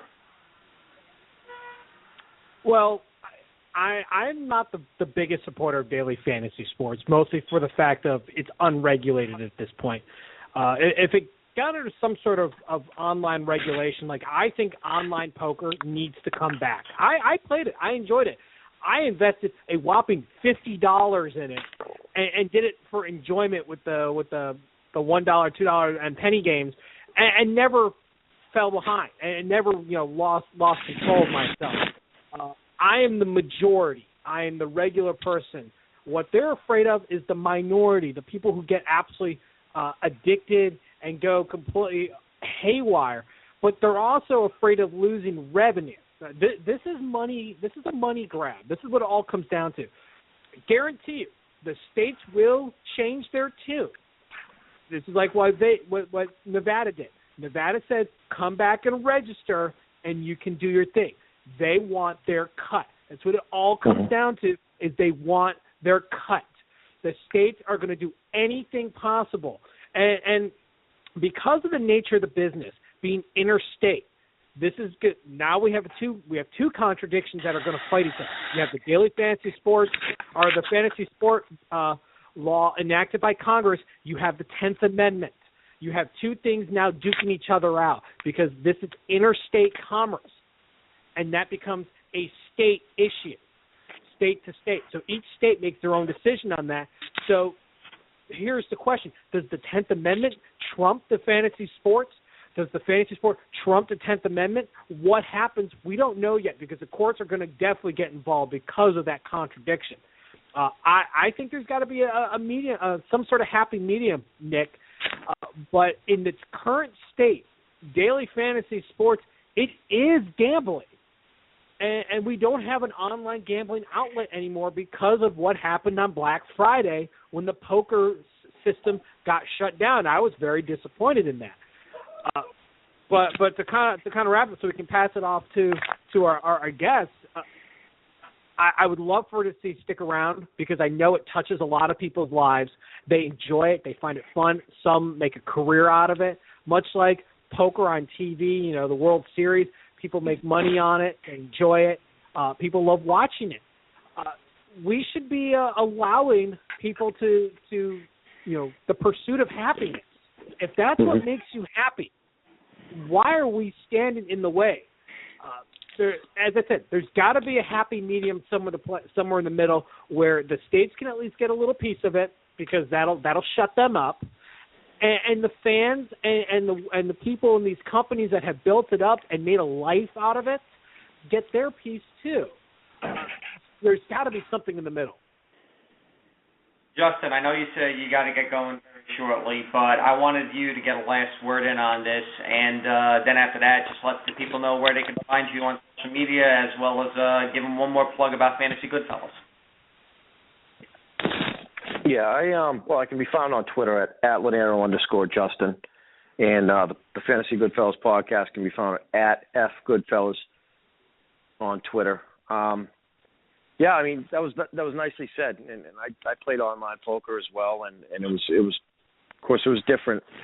A lot of shady stuff in that regard, because the money was overseas and down in the Caribbean or whatever. I mean, obviously taxes are being paid on this, and a fair amount of taxes. I think one of the biggest things that aggravates me about this situation, like I said earlier, is one guy being able to smother this, and I think that obviously regulations are going to be put in place, and sometimes you need incidents like this to happen for things to get cleaned up, and that doesn't just go for DFS or fantasy sports, but everything in life. I mean, you live and learn, and then you try to become better. Progress, not perfection. But But yeah, I mean, with all the things that are going on in this world, I mean, there's a heroin epidemic, and obviously what we saw in Paris. You know, there are just too many bigger things that are important in the big scheme of things, and this is something where people go to, most people, to take their mind off of the serious stuff. You know, we want to talk about gambling. I think we're gambling every day we jump in our car on the Mass Turnpike here in Boston. I mean, there's so many nuts driving. But all in all, the politicians to be wasting energy and breath on daily fantasy sports when Hurricane Katrina in New Orleans looked like it just hit last week when it hit in 2005, and you have millions of mentally ill people running around this country, the priorities seem to be way out of whack, and it's borderline sinister, in my opinion, to deprive hardworking Americans, you know, if they want to make a basketball lineup from their couch, like for myself, for instance, I don't drink, I don't smoke, I don't do drugs. It's something I take very seriously, my sobriety. And if I want to put $2 on a basketball game because I work 40 hours in my full-time job and watch it on NBA TV, I should be able to do that. I don't really see that there's any harm in any of that. In fact, I think it's better than the alternative, which could be a bar or, you know, another, you know, driving around late on a Saturday night. Here I am talking to you gentlemen. So there's a lot of ambiguous dynamics to this equation, and I think it's going to get sorted out, but it's obviously personal to me, and DraftKings has been great to me, so I'm optimistic, and I think it'll get sorted out in due time. Well, thank you, Justin. You pretty much hit everything on the head with that last comment, and it was great having you on, sir. And definitely get you on in the not too distant future. Okay. Anytime, Nick. Have a good night. Thank you. No problem. Well, Mr. Fish. Yes, sir. So, you heard what Justin had to say, and you know the human aspect of it, you know, plays a lot into what goes on. You know, what goes on out there. Justin said it earlier, I believe, right when you came on air. You know, he knows the CEO of DraftKings. He knows, you know, others that work in DraftKings themselves. He personally knows Ethan Haskell. And he goes, these are human beings. They're not robots. They're not, you know, evildoers that have been put on this planet to, like, destroy, you know, human lives or whatever they say and everything like that. And, you know, I just wanted to get your feelings on that because, you know, if these two sites, and there are other sites out there, but, you know, Yahoo threw their name in. There's other sites that do DFS that, you know, that do DFS that are starting to grow a little bit. But you know FanDuel, you know DraftKings. You know, we're also talking that honest people are going to lose, that may lose their jobs if this goes by the way of, like Andrew said, Black Friday. So no. Absolutely. And just so you know, there are enough companies that the 10th biggest company in doing daily fantasy sites brings in $30 million a year. So obviously there's a ton of money and enough money for all of these companies. The biggest issue becomes, and it's a sad thing to say, but this country for some reason likes to regulate what people can or cannot do and regulate our safety to a certain extent where they have no business doing it. And that they're basically, what they're trying to do is tell us, we can't let you do this for your own good because you will get addicted or because you will do it too much. And it becomes ridiculous because it becomes a moral issue at that point and not an issue of what the problem is. To me, my problem with these sites became when there is proprietary software that allows someone who works at FanDuel, for instance, to know something that the rest of the public cannot have access to, so therefore they can play in DraftKings and win because they have that knowledge. That's the only issue I have with these daily fantasy sites. Otherwise, I think people should be allowed to play them and use them recreationally if they want, and if they don't want to, you don't have to play them. It's the same thing with television shows where I get so angry when they say, "Oh, that shouldn't be allowed on television." Well, you know what? There's 150 other channels. Change the channel. You don't have to watch that show. You don't have to play the daily fantasy leagues if it bothers you or if you think it's not a good thing. But it doesn't mean you should ruin it for everybody else. Like I said, my only issue becomes if there is indeed that proprietary software that gives someone the edge that no one else can have. Well, there was that proprietary edge supposedly that was given with FanDuel playing on DraftKings, DraftKings playing on FanDuel, whatever. And after the Ethan Haskell incident, which now became a non-incident, they're not allowed to play on each other's sites anymore. But, in the beginning, when this first hit, I was like, oh, both sites, I knew there was something going on, blah, blah, blah. Now we know who the winners are, who the big checks go to like other people that, FanDuel's getting the DraftKings checks, DraftKings getting the FanDuel's checks, when, it was an honest mistake made by Ethan Haskell in which the problem was he didn't cheat, but something came out in which all of a sudden it became insider trading, and then the New York Times sent out that article, and all high holy hell has broken loose. And, it has mushroomed now to the point where lawsuits are abound. It's just gone absolutely bat crap crazy, on many different levels. And it's a shame. It really is. This was, I can understand if there's going to be regulation. If there's going to be regulation, I'm all for it, as long as it doesn't go by the way of the poker sites. The poker sites were to be regulated. Unfortunately, you had some shady characters working the back end on the poker sites that caused many, many issues, and what ended up happening, they all got shut down. A couple of them reopened again, but it's never, it's never the same. I mean, Full Tilt, we all know what happened with Full Tilt. Party poker had to be shut down. They reopened, and they're now completely regulated. Poker Stars, shut down. Excuse me for interrupting. I lost money in a Poker Stars account when it got shut down, so I am well aware of that. I was a big proponent of online poker. I played online poker frequently, and yes, I was aware of the inequities, shall we say, and the possibility of it cheating, and I still don't think it was a good idea to shut them down. I think they should have been regulated better, and I think you hit the nail on the head about the daily fantasy sites as well. It all comes down to regulation. The question becomes, what is going to be the correct kind of regulation? Who is going to make that decision?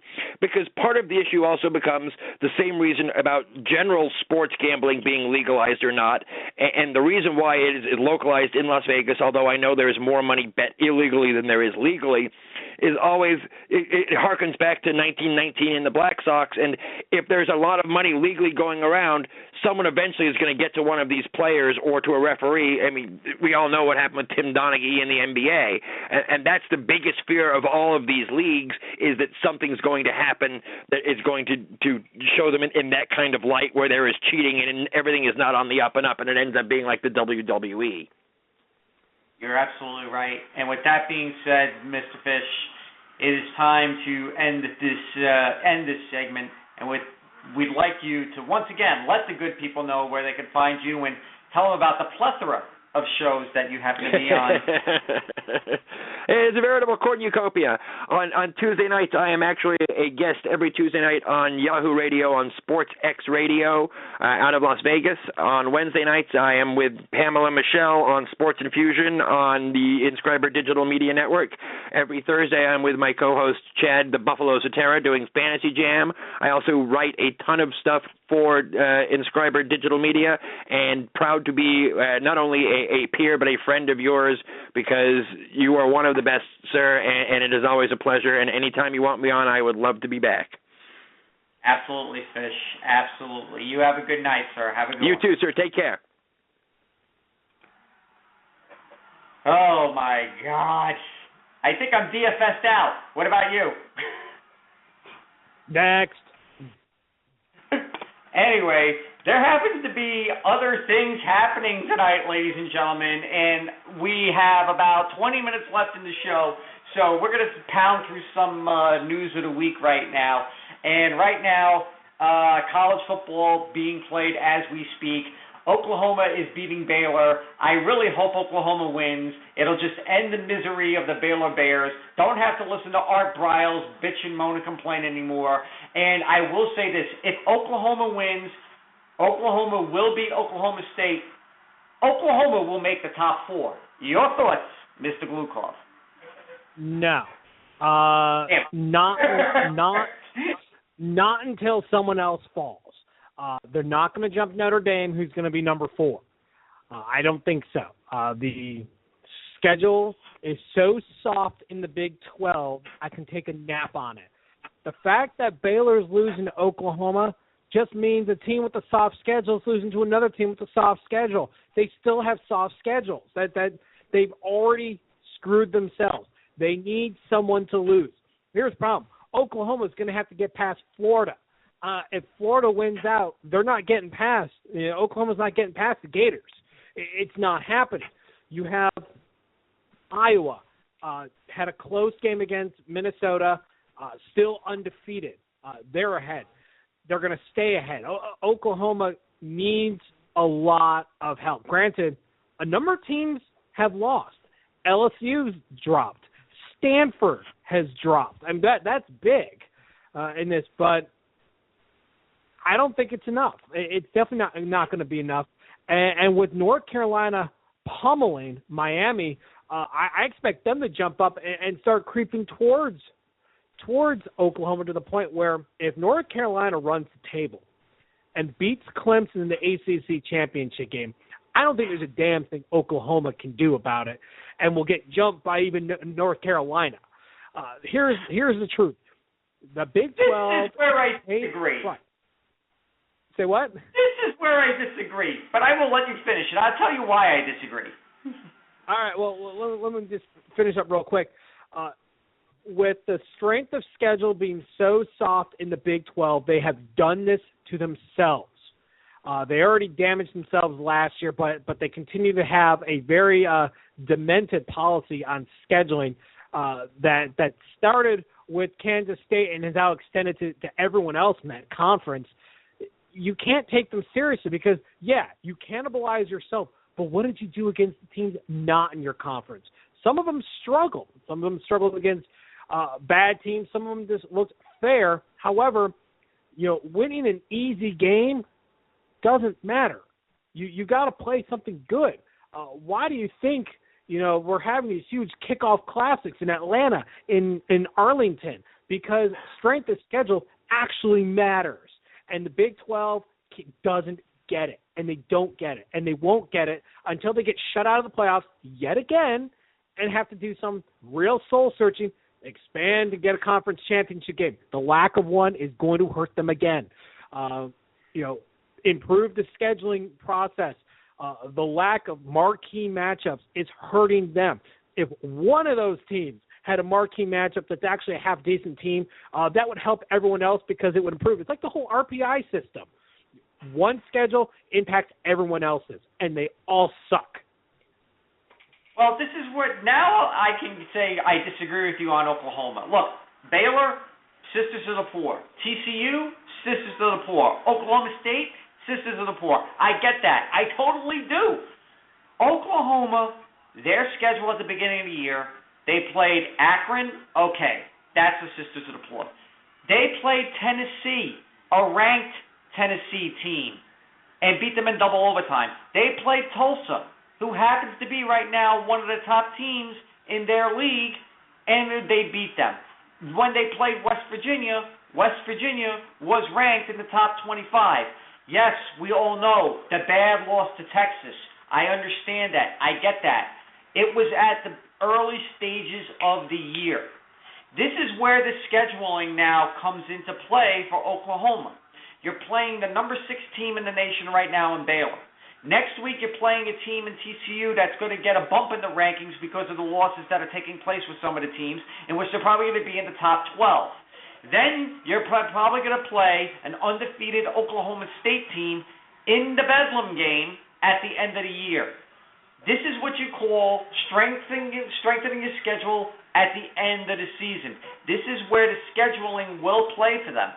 If there's one team that may sneak into the top 4, and I'm only saying may, I'm not saying it's going to happen, but I said it a couple of weeks ago. I looked at Oklahoma's schedule. If they were to run the table, they have the best chance out of all the teams in the Big 12 at the time when they were all undefeated, when Baylor was undefeated, TCU was undefeated, Oklahoma State was undefeated. I said if Oklahoma could run right through all 3 teams, guess what? Their names are going to be right there. But I do agree with you on one thing, good sir. Again, not having a conference championship game will kill the Big 12. They caught a huge break today, though. Stanford losing was a huge, huge break for the Big 12. Because I think right now the Pac-12 is out of the conversation. They really are. I really feel they're out of the conversation right now. I still feel that Notre Dame, because they're not affiliated with a conference, they're in the same boat as the Big 10, the Big 12, whatever they are, the Big 8, going back to the days of the Big 8. But Notre Dame, they're ranked ahead right now. They didn't look so good today against Wake freaking Forest. They didn't look so good today. So, the way that Notre Dame plays may hurt them in the eyes of the CFP. Next week, you got Ohio State and Michigan State. That's a big game. That's a knockout game right there. So, there's a lot of variables. We still got a few weeks left in the season. There's a lot of variables left here, Drew. I just got a funny feeling Oklahoma may, and I'm saying may, be able to sneak into the top 4. I got a rebuttal for you, Nick. I got a rebuttal. I will give you the fact that Tennessee Why do you have a rebuttal? Because I'm going to destroy your argument. And that's what we do here. We destroy each other because we love each other that much. I will concede on the fact that Tennessee is a power conference team and was ranked at the time that they played Oklahoma, which was the second week in the season. I'd like to point out Tennessee is now 6-4, and their only wins: Bowling Green, Western Carolina, Kentucky, South Carolina, North Texas, and I left Georgia for last because that was the game that Nick Chubb got hurt on on his first run of the game. So number 19 Georgia wasn't really a ranked team at that point, but the facts will say that they were. You take that into consideration, and they still squeaked out a win with the touchdown difference. You take that into consideration that this Tennessee is not a ranked team. They are not a top 25 caliber team. So who has Oklahoma played out of conference?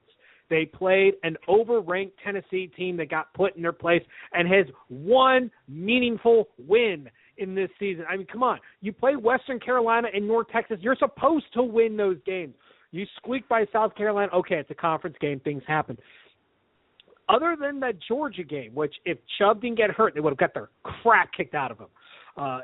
If you take out that, they haven't done anything. They've lost everything. They lost to Florida. Close game, still lost. Arkansas, close game, still lost. Alabama, close game, still lost. They're still losing the games. They're 6-4. They're barely bowl eligible. You can't call that legit. They have no legit out-of-conference games in the Big 12 this year. It's just Oklahoma can't survive on that resume.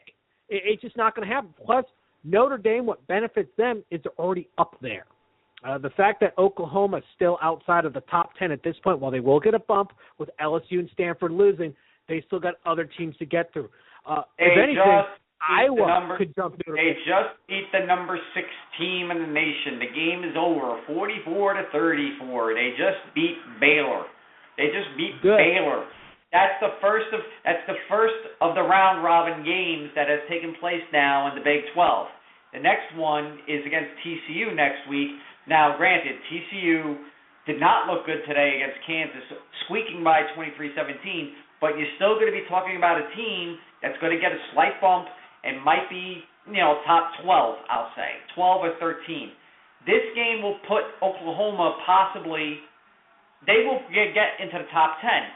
If Oklahoma beats TCU next week at home and holds serve, that game against Oklahoma State becomes absolutely huge, in which Bob Bowlesby right now must be like quaking in his boots because, that's the game that may push somewhat the Big 12 into the national conscience when it comes to the game. But let's just say that I agree we with agree you to disagree. Well, I agree with you that Oklahoma will jump to the top 10, maybe even top 9 when it's all said and done, barring any other unusual setbacks, which it doesn't look like there's going to be. Well, I take it back. Utah is losing at halftime. That could push them a little bit further into the top 9. If Utah holds on, I think Oklahoma will go to 10, 9 at the best. That's still a long ways up, especially when you don't have the conference championship game. I go back to North Carolina. If North Carolina runs the table and beats number 1 Clemson, Oklahoma could be in trouble because that gives them time to claw their way up. There's been upsets this week. This week has been an interesting week of upsets and close games. We talked Stanford losing a close one to Oregon. Arkansas just took LSU to task. Alabama must have figured something out, and everyone's taking notes because Arkansas just absolutely pummeled them. Michigan, a very tough game against a very tough and underrated Indiana squad. And then you have Oklahoma State with an unimpressive win. You have Clemson, who actually had a bit of a dogfight with Syracuse. Northwestern, an uninspired win. TCU, a god-awful win. There was a lot of close games that shouldn't have been close. That opens the door for a team like North Carolina, who beat the Tara out of, no pun intended, Miami. And that should open the door for them to jump up. Because remember, this playoff system is not mechanical at all. It is purely subjective. The mechanics part is completely out of the statement now. So there was only one. There was one team this week, and I can't believe I'm saying this, but there was one team this week that in the top 10 that played the part. Oh, it's Bama, Alabama. They're on fire. They played the part, and as everybody knows how much I love the University of Alabama. Everybody knows how much I love the SEC. Everybody knows how much I love Nick Saban. I got to tell you, right now, that team is probably the best team in the nation right now. And they have one loss. Absolutely. They are playing the best football out there. I'm still trying to figure out how they lost to Mississippi. I'm still trying to figure that one out. Yeah, squirrels find nuts. It happens. But you're right. They're the best team in the country as of this moment. Well, let's talk about the group of. Let's go away from the Power Five. Let's go to the Group of Five. Group of Five gets very interesting. It just got It didn't just get interesting. It got clearer, and I'll tell you why. Because Navy today looked dominant in their game against SMU, slapping them upside the head 55-14. You had Temple get thrashed by USF 44-23. No, not UCF, USF. Sorry, Drew. UCF sucks. Their football team is terrible, and it pains me to say that, but I know what you're getting at.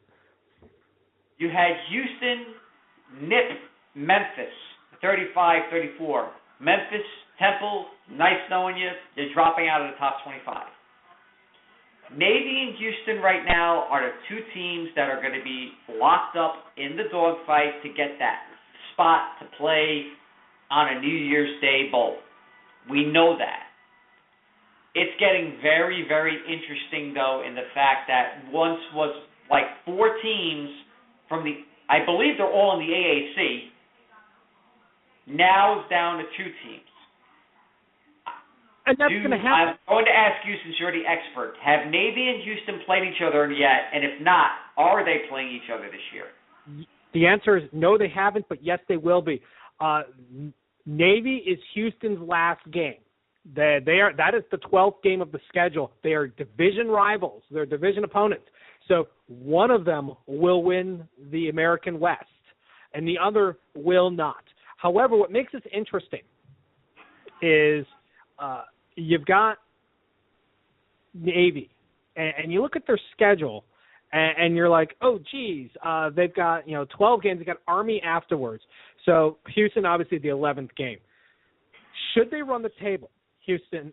Navy at this point. They got at Tulsa, at Houston.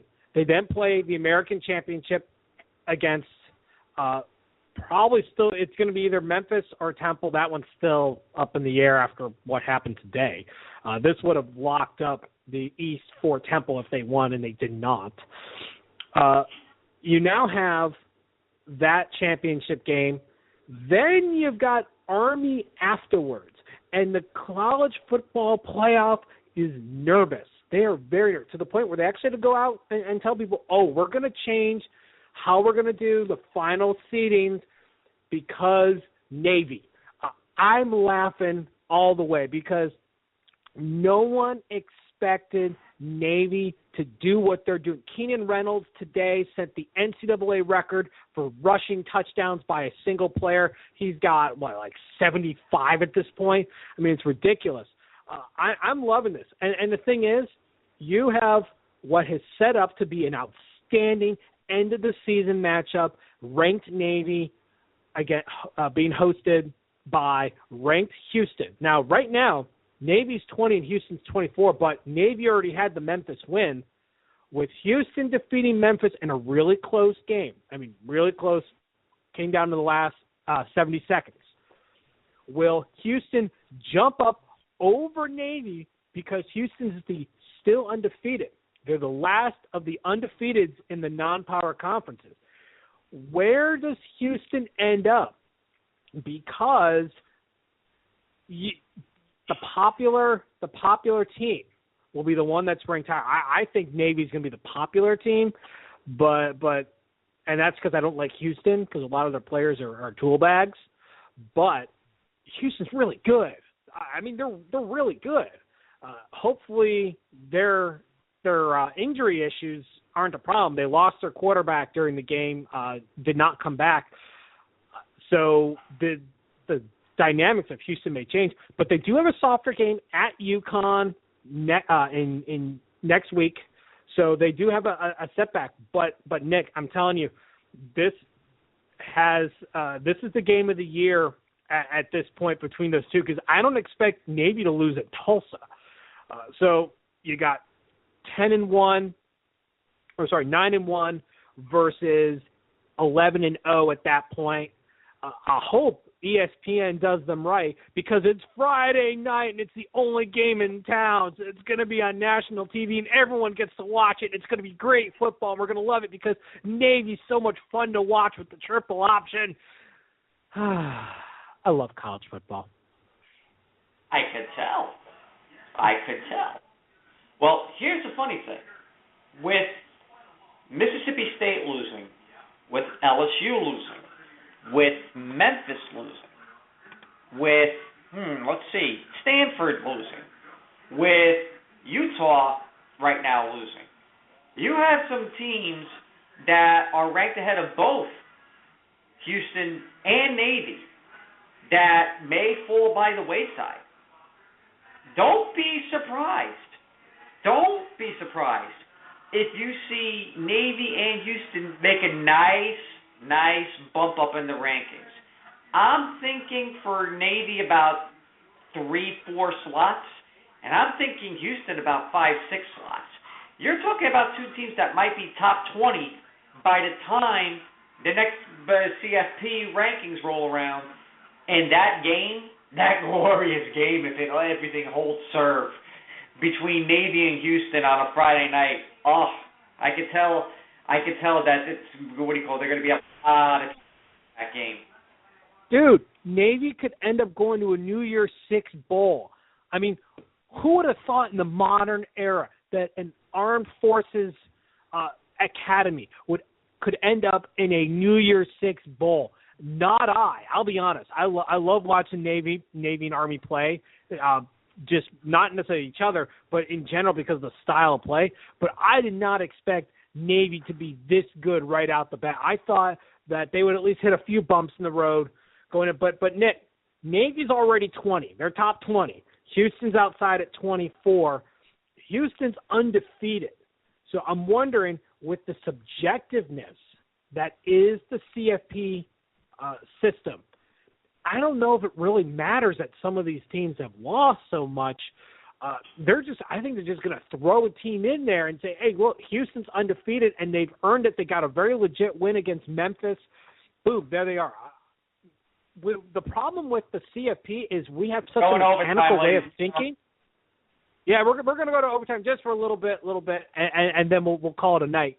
But with the CFP system, all the mechanical ways we've been thinking for as long as we've been alive, out the window. There's no mechanical. There's not even real logic here. It's strictly subjective.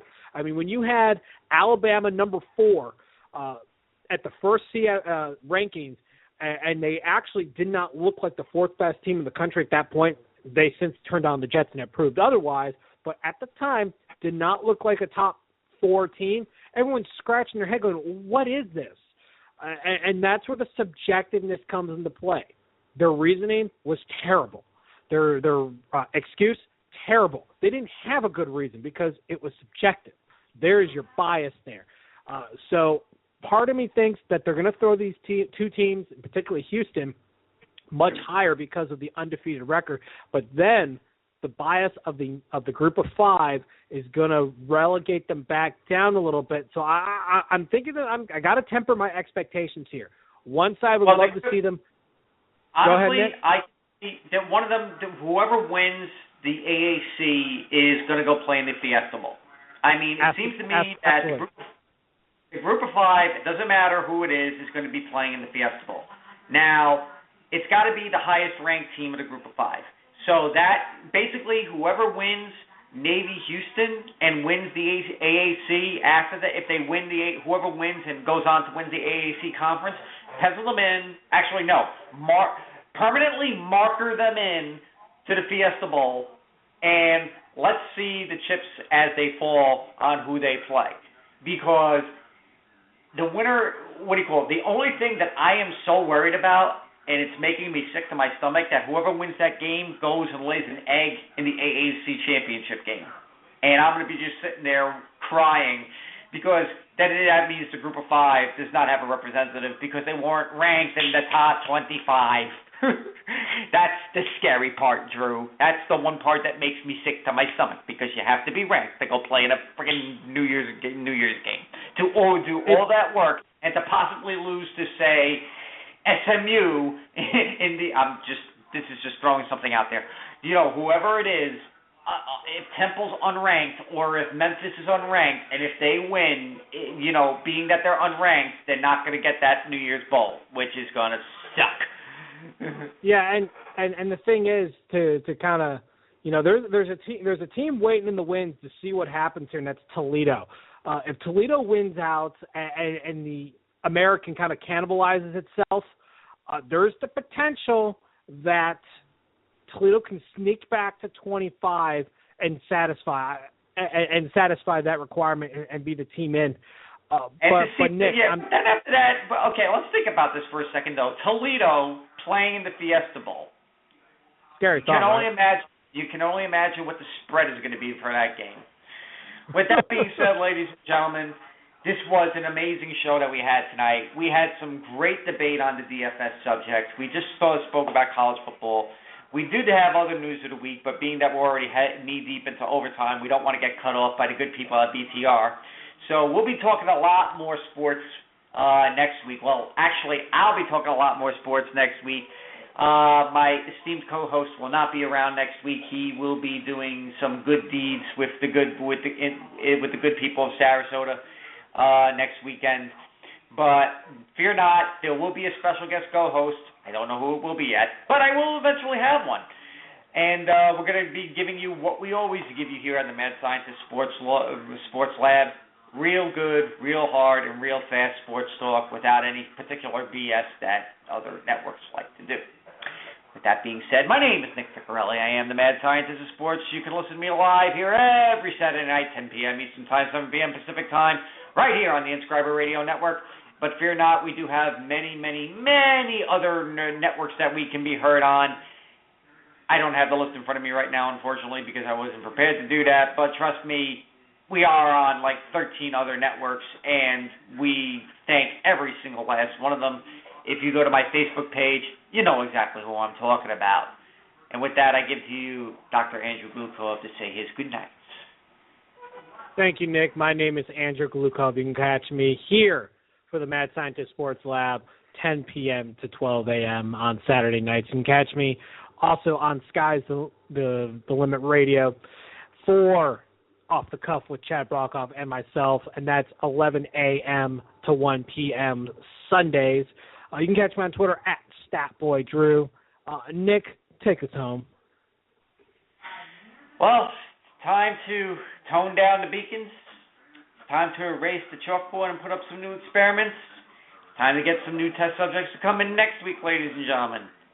Have a good night. And until then, the lab is officially closed for business. Hey, Joyous Noise, take us home.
And this is my impression of a drill instructor directing a musical. 10 hut! Get those tap heels in line and let me see those jazz hands! Are you bundling your home and auto insurance through Progressive? Can you hear me through those sequins? Bundle your home and auto through Progressive and save. Left, left, left, and step ball change. Progressive Casualty Insurance Company affiliates. Home insurance provided and serviced by other select insurers.